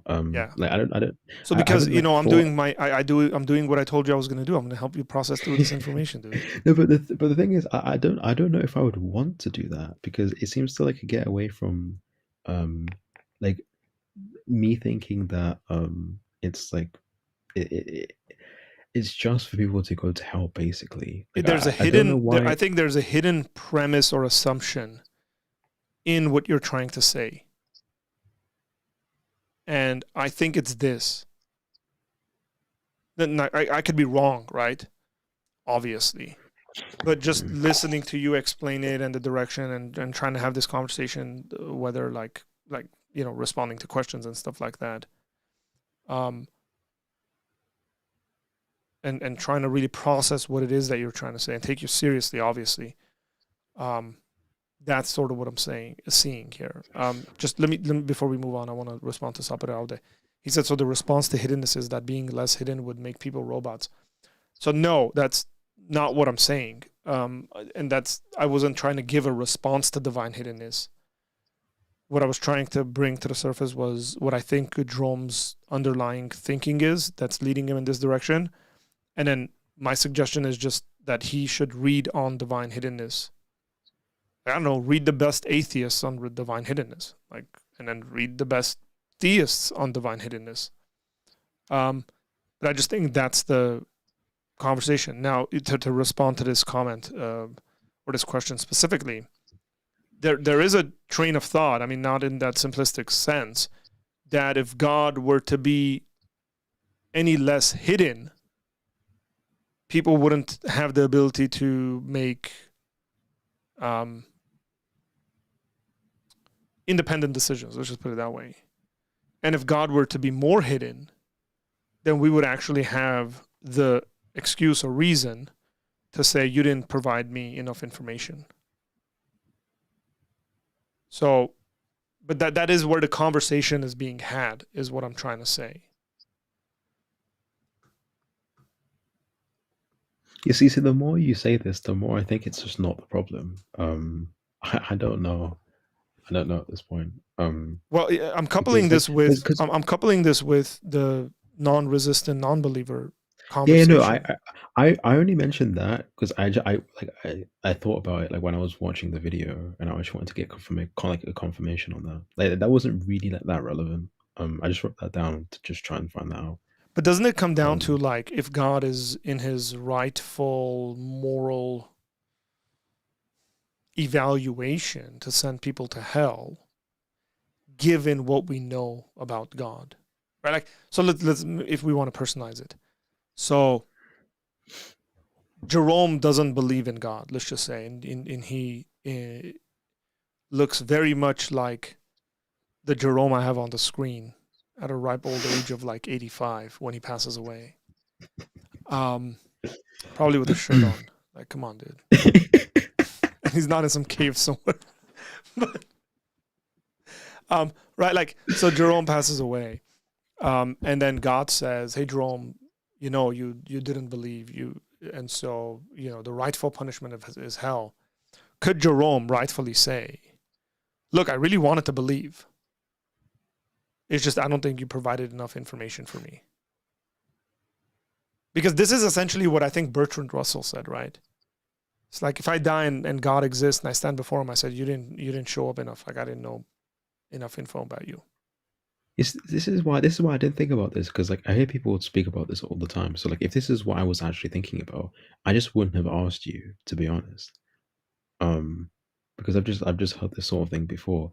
Like the thing I was thinking of is just the people, like the amount of people going to hell is some non-zero number. Like it's some number above zero, right? Correct. And so like if I'm in daily life just walking around, I'd be like, there's a non-zero chance that this person is going to hell, right?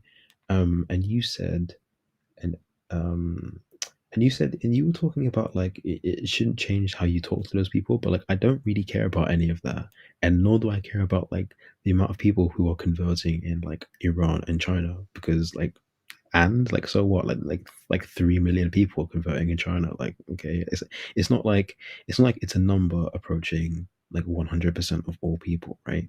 It's not even like approaching 90%, like it's no way even close to that.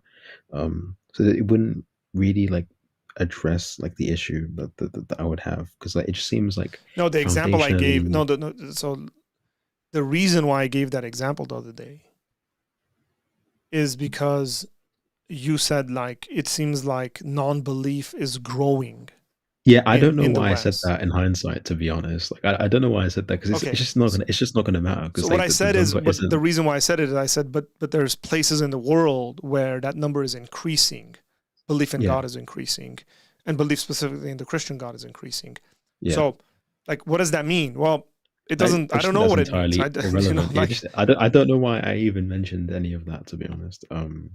okay. Like the number is just above zero. Like it's some number above zero, and I'm just gonna always have an issue with that.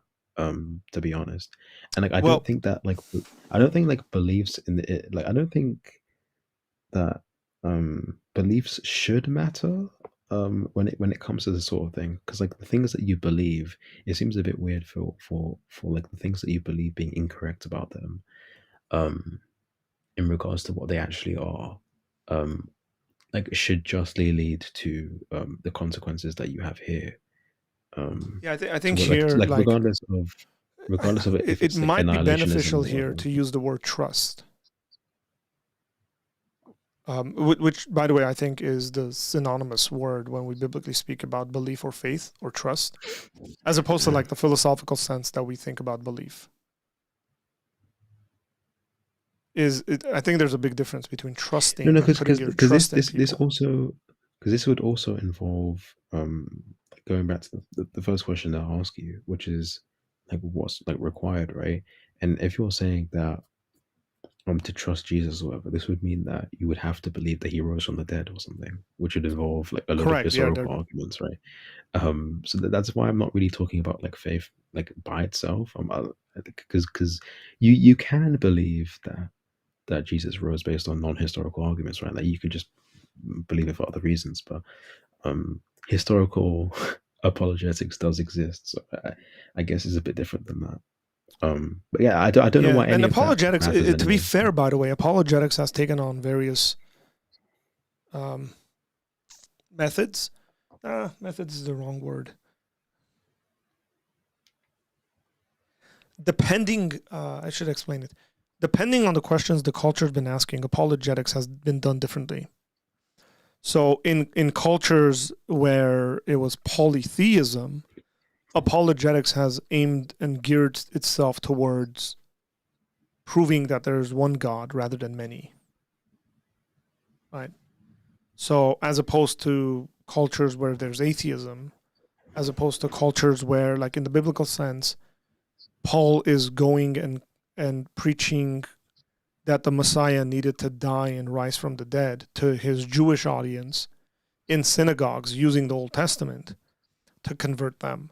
So, and those would be like the apologetic approaches, depending on the questions the cultures are asking, where and the people are asking, where it makes it a bit different. That's like for folks to know it's not always the same, right? Like you're not always given the same reasons. Read a syllogism. Who said that? No.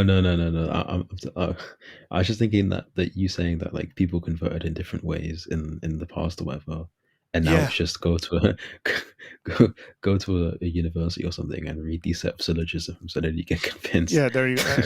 And some people maybe, I don't know, who knows, right? Um, but it's just again the approaches and the answers that are given to various questions. Like again, if I was talking to a Muslim instead of you right now, that conversation would obviously look different. And so a lot Yeah, of of that course. conversation and we're talking about like a generally healthy conversation, as opposed to the one I think that's happening in my chat right now. Um, dropping bombs. Um, I'm not really paying attention to that conversation, I should say. It's just it's in front of me, so I'm kind of hovering over it. Yeah, I get you. But and when you've seen Christians and Muslims have discussions, like with a Muslim, my discussion is generally over like, hey, did Jesus die or not? If Islam says Jesus didn't die, and Christianity says Jesus died, and the historical evidence says Jesus died, then by definition, if the historical evidence is true, then Islam is false. So at the very least, you don't even have to convert to Christianity, but at the very least, you shouldn't be a Muslim.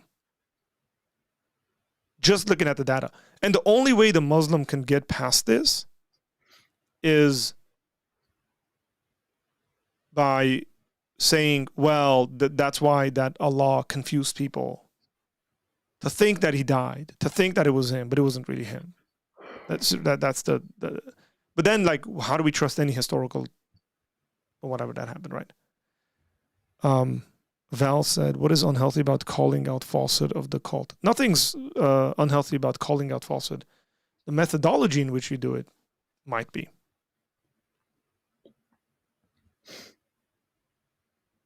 Val, I don't know you, you don't know me, so, but that was my observation. Trust me, there's room. Jerome regularly calls me out when I kind of get heated, and go at people. He likes to call it a fight club, right? But I'm okay with that.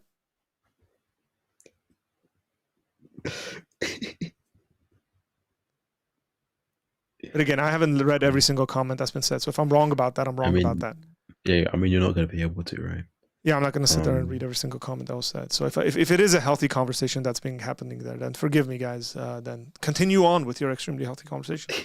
I love it. It's happening in my chat. It's all good. So one more thing that you said that I wrote down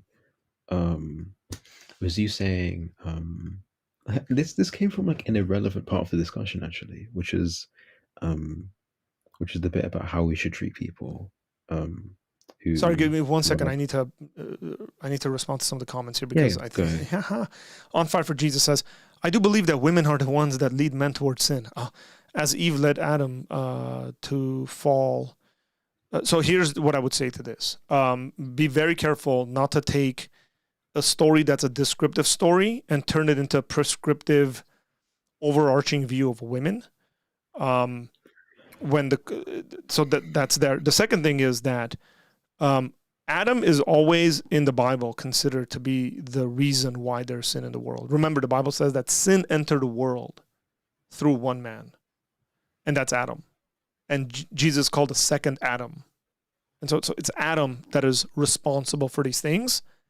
And this is not a way I would approach this subject, even though I would, and there's some historical research accompanying this, is that cultures tend to be a lot more conservative if the women have conservative moral standards.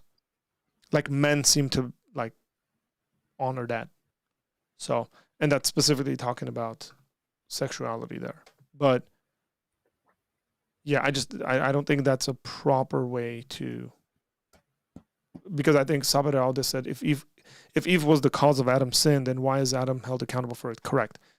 Adam is the cause for Adam's sin. As a matter of fact, Adam is the one that's held accountable for Eve's sin, scripturally speaking. Like when Eve sins, it's Adam's fault. So that's biblical.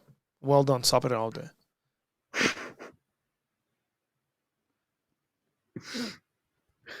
A few rabbit holes in the chat. Yeah, it always is, but that's fine. Follow the rabbits. Why am I picturing Bugs Bunny in my mind right now? I can't believe that women make the worst management as a real sentence that I've just read. Wait, what? It's further towards the top.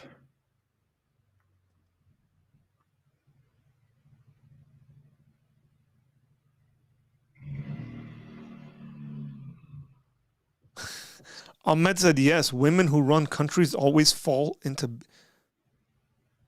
Here's my question, Ahmed. What's our, like, sample size?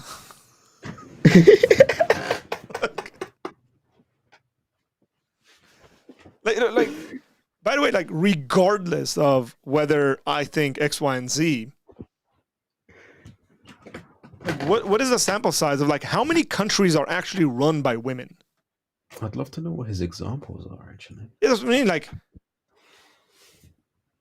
so if we use Great Britain as an example,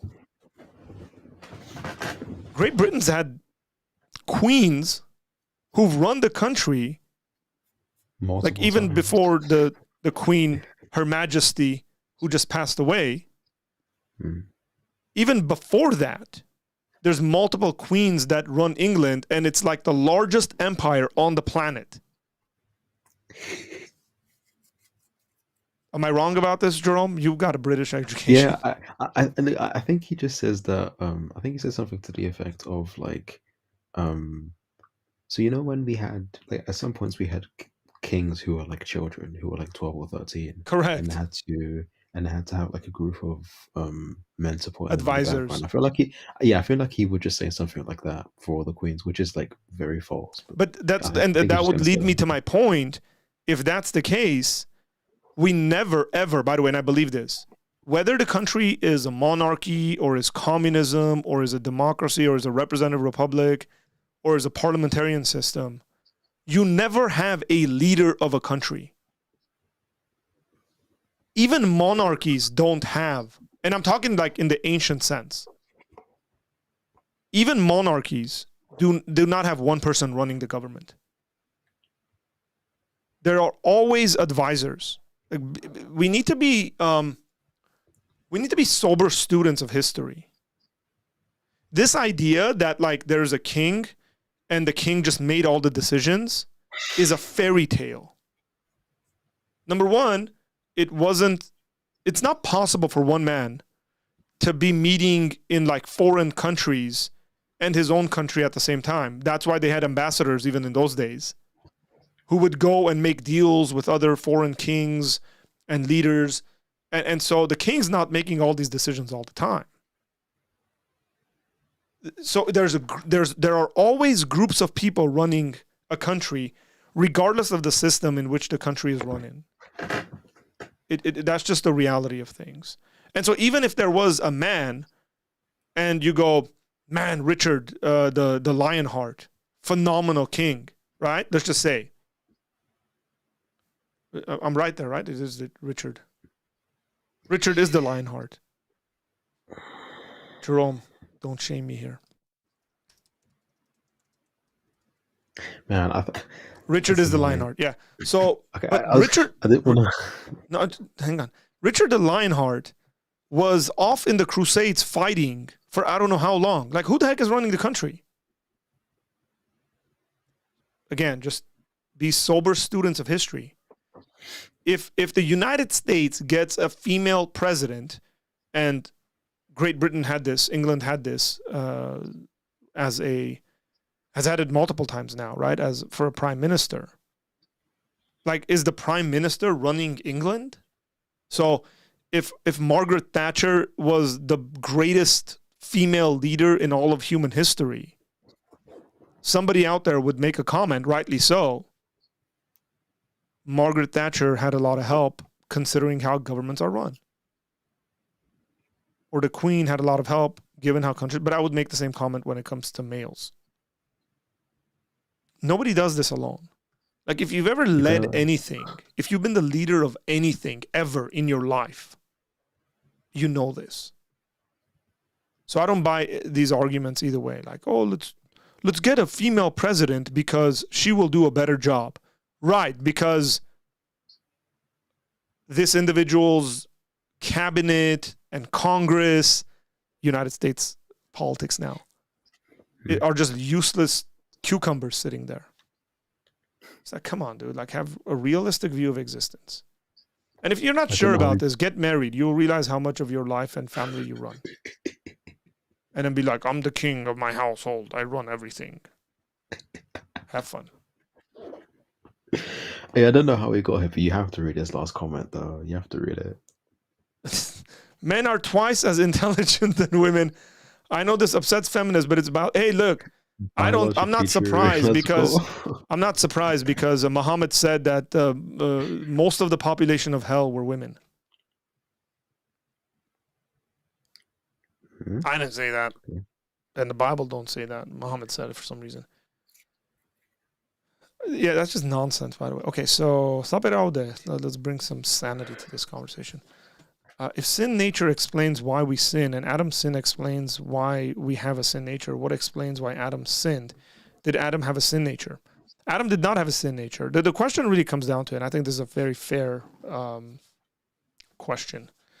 The question is really going to come out to be is, if God exists and God placed Adam there, do any of us think we would, without a sin nature, have made any other choice than the one Adam made, which has resulted in us sinning? And again, I don't want to go down this rabbit hole now because I need to end the stream. But we've had this conversation before, especially with Sapiraude, that I personally think that it was a part of God's divine decree for him to create a world in which sin did exist because of various reasons.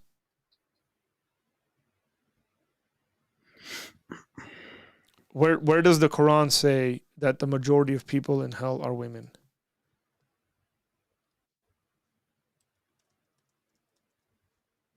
Oh, here we go.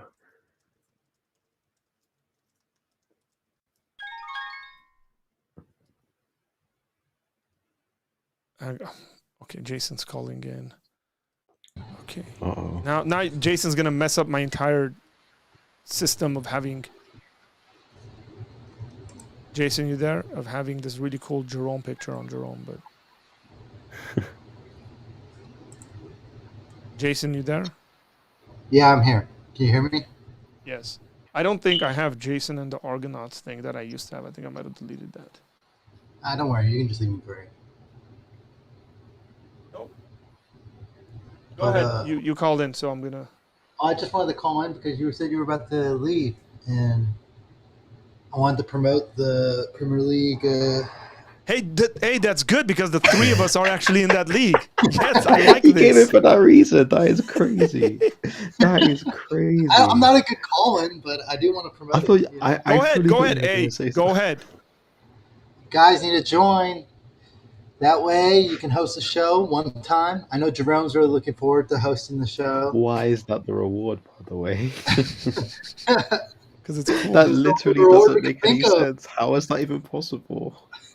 No. Trust me, I'll make it work where you will host the show. Dude, I know stuff. You can have all the people call in. All right. I mean, good luck with that one. Okay. But what happens if I win? Like, what happens if you win? Jerome converts to Christianity. Wow. All right, sure, dude. Yeah, that's just not the way we want to do this. But yeah, I'm just kidding. I mean, you already tried that, to be honest. You tried that during. Well, I'll try that continuously always. Oh, sweet, we got another call in. Yeah, I got another call in. Hang on here. Bro, not everyone's joining. Yeah, I know. It's like, I'm leaving. Yeah, we're all going to call in. Making me... Oh, wait, hang on here. Get rid of that.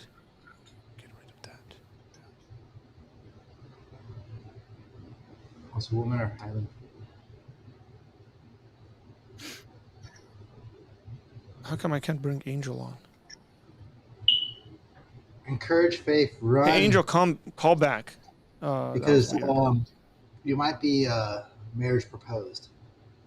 Dude, no, nobody get proposed to anything here, okay? I'm telling you, this one guy's been proposing to like 5 different women on the street. Hey, bro, don't sound so desperate. It's not good for you. Ahmed, yeah, he's desperate. Yeah, like don't. So Angel, no, I haven't changed bro, them. bro, what is? No, I'm being serious now. Wait, what's going on? Fire alarm, bro. What is wrong with your fire alarm? Hey, bro, you gotta replace that. Yeah. Told you being serious. What is happening? I just ignore it. Okay, there we are. Okay, Angel, what's up? Hello. Yeah, I guess I wanted to. I had like a few questions. I should start. I guess I could start with this.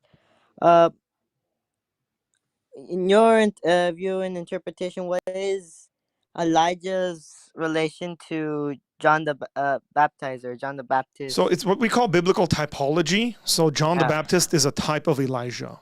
And if you compare John the Baptist and Elijah's ministry, you're going to see that there's lots of similarities between the way they do things. And then there's a prophetic word about like Elijah, quote unquote, Elijah coming before the Messiah. And so John the Baptist is very much like an Elijah.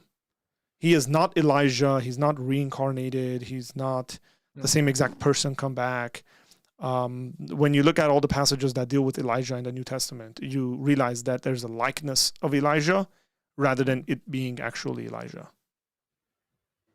Okay. Make sense? Yeah. Anything else, Angel?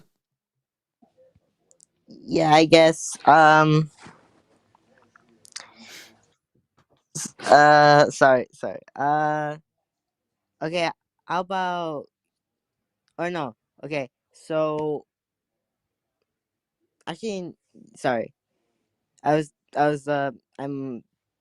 I'm trying to consider like what question I should ask first, but That's fine. Why don't you think about that? Because I was asked a question about where in the Quran it says that a majority of the inhabitants of hell are women, and it is not in the Quran.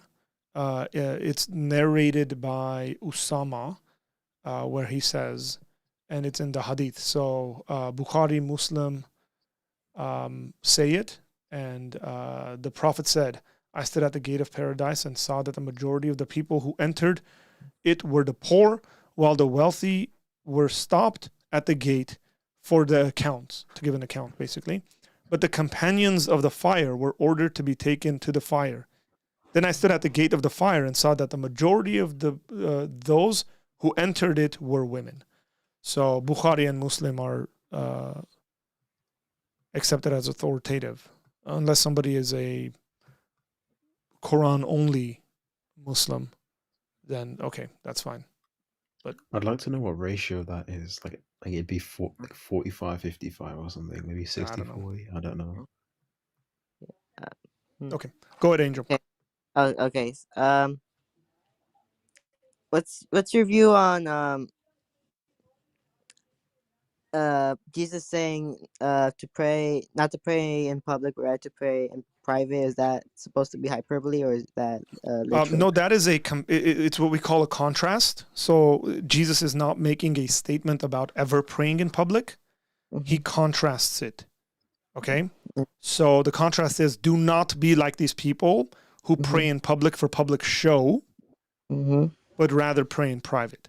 So again, it's a contrast between people who are doing it for the show of it, to get attention, respect, whatever, as opposed to people who do it in private because your father hears you in private, so on and so forth. That is not a theology of like prayer. Like we don't develop a theology on prayer, public or private or something, because we actually see individuals praying publicly all throughout the Bible. And so you got to pay attention to the context. Whenever you're reading the Bible, you got to pay attention to a couple of different contexts. One of those contexts is what we call the literary context, meaning like the sentence it's found in and what it's comparing something to or what is contrasting something from, as opposed to say, a cultural context or something like that. And in this case, both of them are there. So linguistically, you're told that you're told that do not be like these people who are doing it for attention in public, but do the opposite of them. And you get a lot of those statements in the New Testament. Just, I don't know how long you've been a Christian or what's going on, how long you've been reading the Bible. If you are, I don't know. But what I would say, Angel, is that you should develop the ability to read well. And I mean read, generally speaking, read, not just read the Bible well, but read well, so that you don't misconstrue and take things to be teachings that might not be teachings. Okay, I guess maybe it's just how I interpreted it, because, well, when I read it read, don't be like the hypocrites who pray in public, but instead, uh, uh, go to your room and pray to your father who will honor you in public. I guess I interpreted that instead to be like a total replacement of habit. Like instead of doing this, what you should do when you pray, like always is. But that's not what it's saying. That's not what it's written. So again, like when I started reading the Bible, I was 18 years old. I didn't know how to read very well, for a couple of reasons, because English was a second language and I had to learn it. And by the time I got my feet kind of wet in regards to reading and reading it well. I was essentially an adult.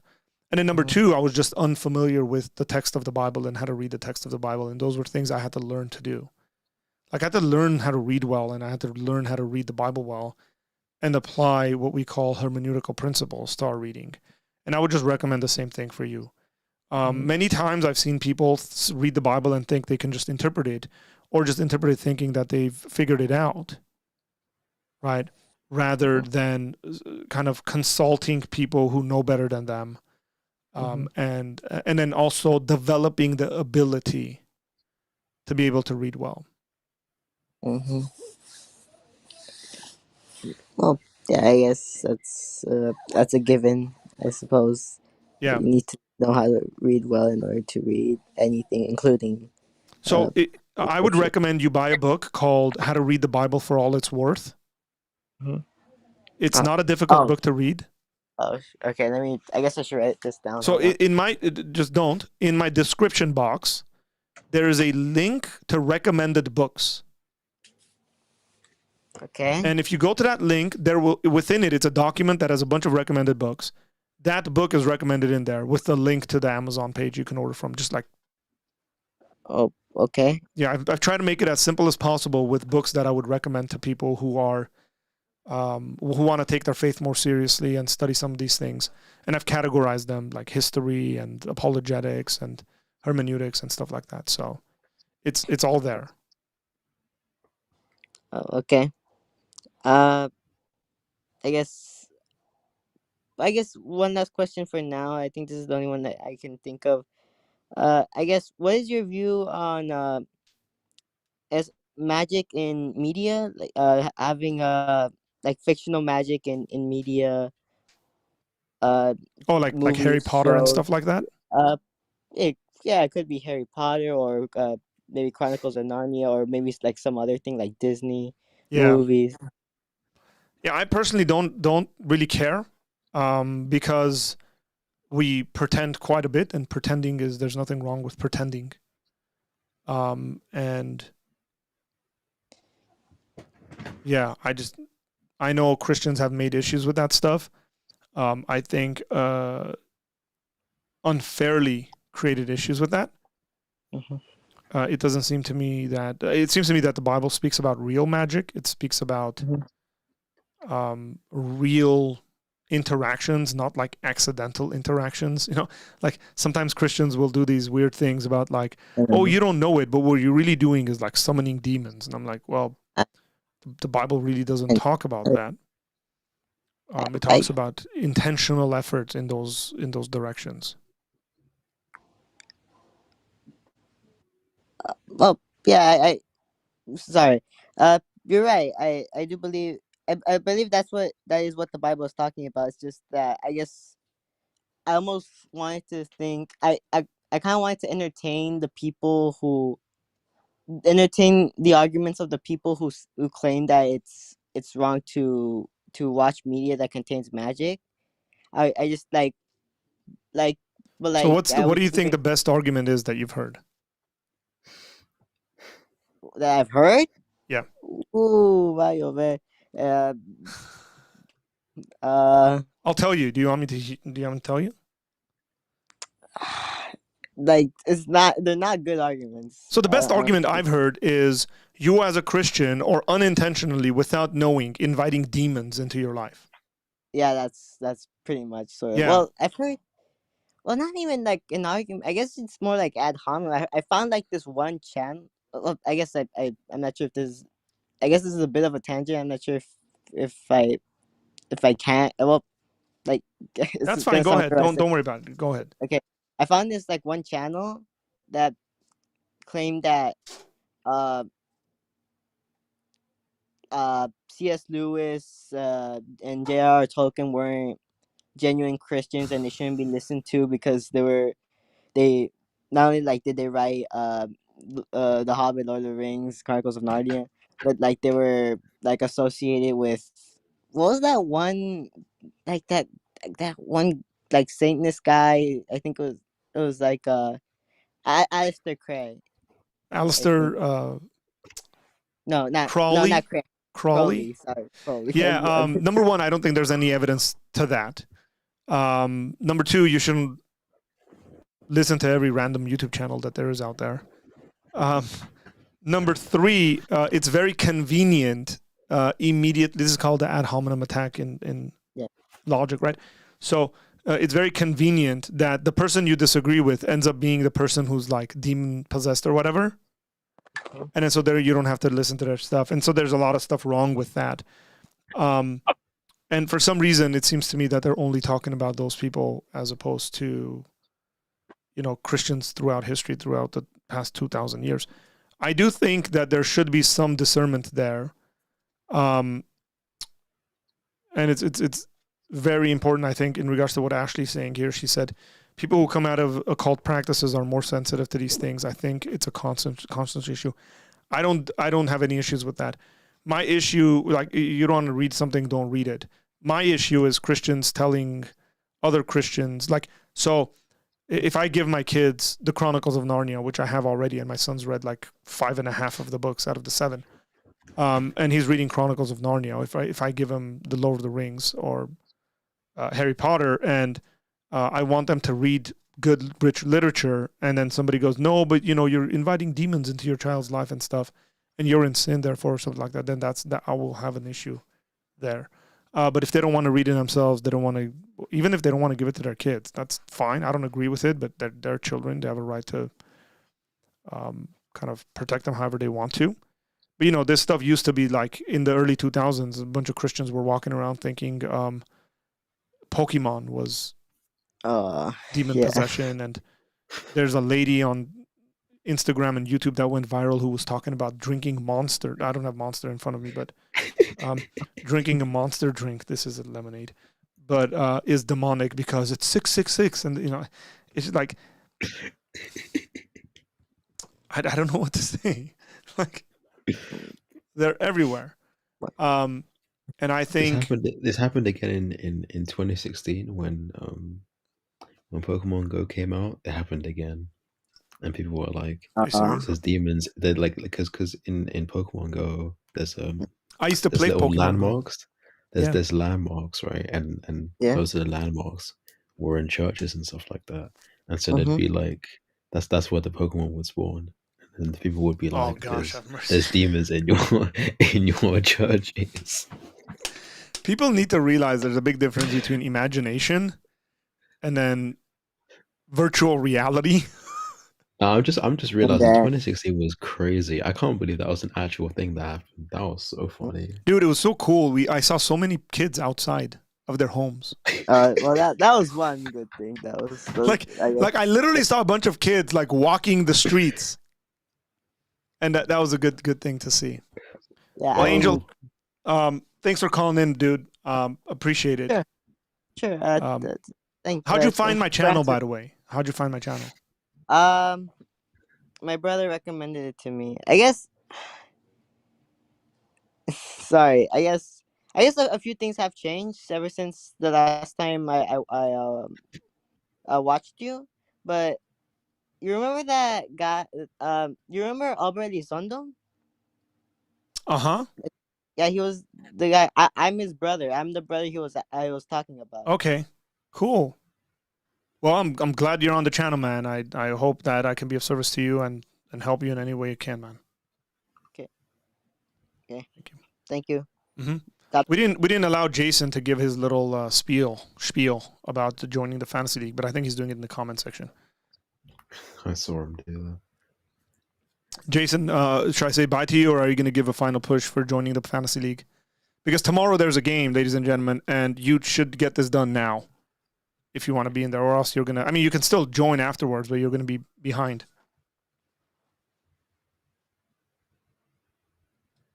Okay. Good night, Jason. Don't know why he's gone, but... Yeah. And then finally, I shall say... What time is it for you? 13 past 12. Americans get like trippy, like 13 past 12. Well, that's something you don't say, okay. Americans are funny, man. It's odd. Like a quarter to 12, let's just say, like Americans would get really confused. What? Yeah, I How? know. It's okay, man. It's okay. Or if they, especially on the like military time, like 1400 hours, 1200 hours, right? Oh, okay. Which is like a lot of the world uses. It's like, what Yeah. time is it? 1600, you know? Like Americans are like, what's going on? I mean, I Um, don't think we really say that. We just say PM, you know. yeah, We say exactly. AM or Yeah. PM, but Yeah, well, I actually had to get used to that when I was in Armenia because people were, that's just like, it's like, what time is it? You know, it was like 20, you see, that just 2200. seems really unhelpful, though. But Yeah, well, you get used to it. yeah, But hey, it's past midnight for you. yeah, exactly. But I Appreciate didn't even you. I didn't get through these, but it's fine. Yeah, it's okay. Just, I think it was a good conversation. yeah. I appreciate it. You kept the live going as long as it's been going. And the cool thing is that we had people that have been consistently on. Like you don't bore them to death. I'm just blaming you, It's not fine. like I bored them to death, but like Yeah. I mean, I will say one thing, right? I mean, maybe this shouldn't bother me, but like this, like the sort of things that we spoke about before, um, just seem to make like conversion for a lot of people like me seem like kind of daunting. Like like not even daunting, just like near impossible. Because like the concepts that usually come up, especially with this whole hell thing. yeah, Um, I'm gonna be like a it's like cheesy Christian. especially when we're like especially when you say something like we don't have access to the information of who's going to hell and who's not, right?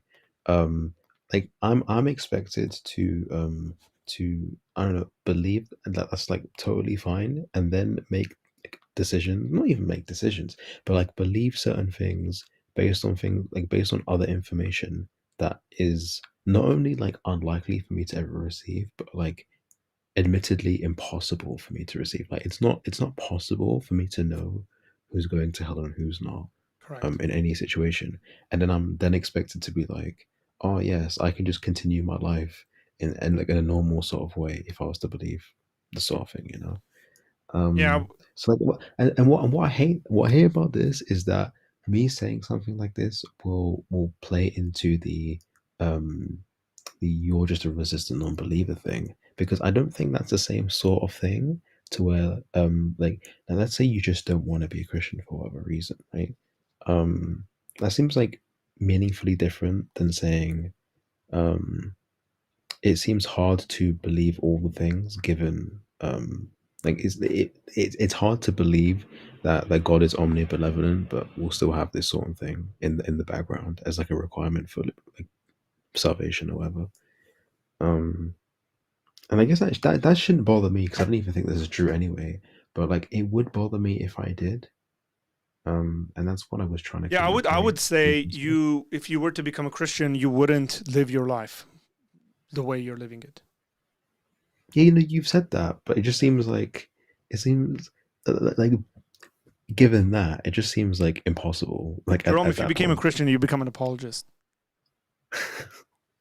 what's that supposed to be? I'm just saying, if you became a Christian, you'd probably go into apologetics and want to convert people. Yeah, probably. That would make sense to me. Um, Yeah, I got to head off because I got to get to church. yeah, Um, yeah. got a Bible study tonight. My fault, honestly. No, So no, hey, dude, I appreciate it. I think this conversation was healthy and good, and it's beneficial because you're articulating stuff and processing information that a lot of people are. I actually think you're probably processing stuff that a lot of Christians haven't even thought about, and they fair should. enough. So that's why I like entertaining it and thinking about it and saying, well, here's how we can navigate that. So appreciate that. Mm, I'm going to give a little sorry. plug. I'm going to say bye to you, and then Mm, give a little plug for our interviews coming up for the next 3 weeks, and then head out. cool. All So right. thank you, man. Thanks for calling in. See you later, man. So, ladies and gentlemen, this is the plug I'm going to give for the next 3 weeks. Next week, we have Radar Apologetics, who's going to be joining us, Rabbi Eduardo. So that's Radar Apologetics. I'm pulling these up as we speak. because they weren't up anymore. So here we go. Radar Apologetics. Rabbi Eduardo is going to be joining us. We're going to have a very fun conversation about Old Testament law, about Judaism, about Christianity, about Messianic Judaism, kind of what that looks like, and what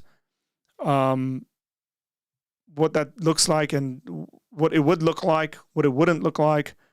So really cool stuff. If you don't follow this channel, you should go follow this channel, because the brother is doing really good stuff, and his channel is blowing up and it's growing really well. So make sure that you check that out. That's next week's podcast.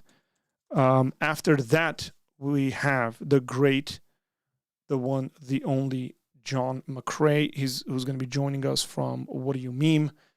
And we'll be talking about apologetics. We'll be talking about YouTube and various other things. But John McCrae, who's one of my personal favorite Christians on YouTube, learned quite a bit from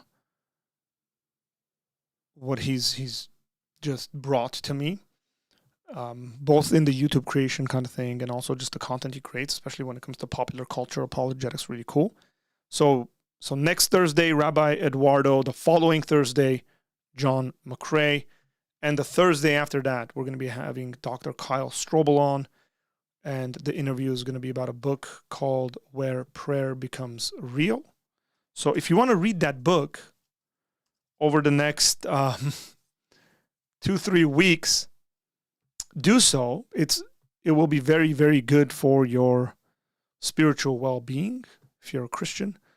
Authenticity, or if you want to get the audiobook and listen to it and all that. But I'm going to be having him on. This is a phenomenal book when it comes to spiritual formation and transformation. So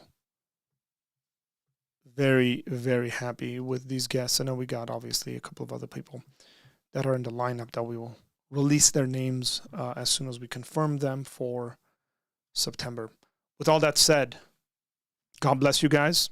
Appreciate you. All of you, Christian, Muslim, atheist, Jew, don't matter. You're made in the image of God. You're loved by God. Jesus Christ died for your sins and for my sins. And we have a way to eternal life through the gracious act of God. Process that. Think about it. And hopefully, for those who know Jesus, will grow in Jesus. For those who don't know Jesus, will come to know Jesus. That's the goal of this channel, is to equip Christians and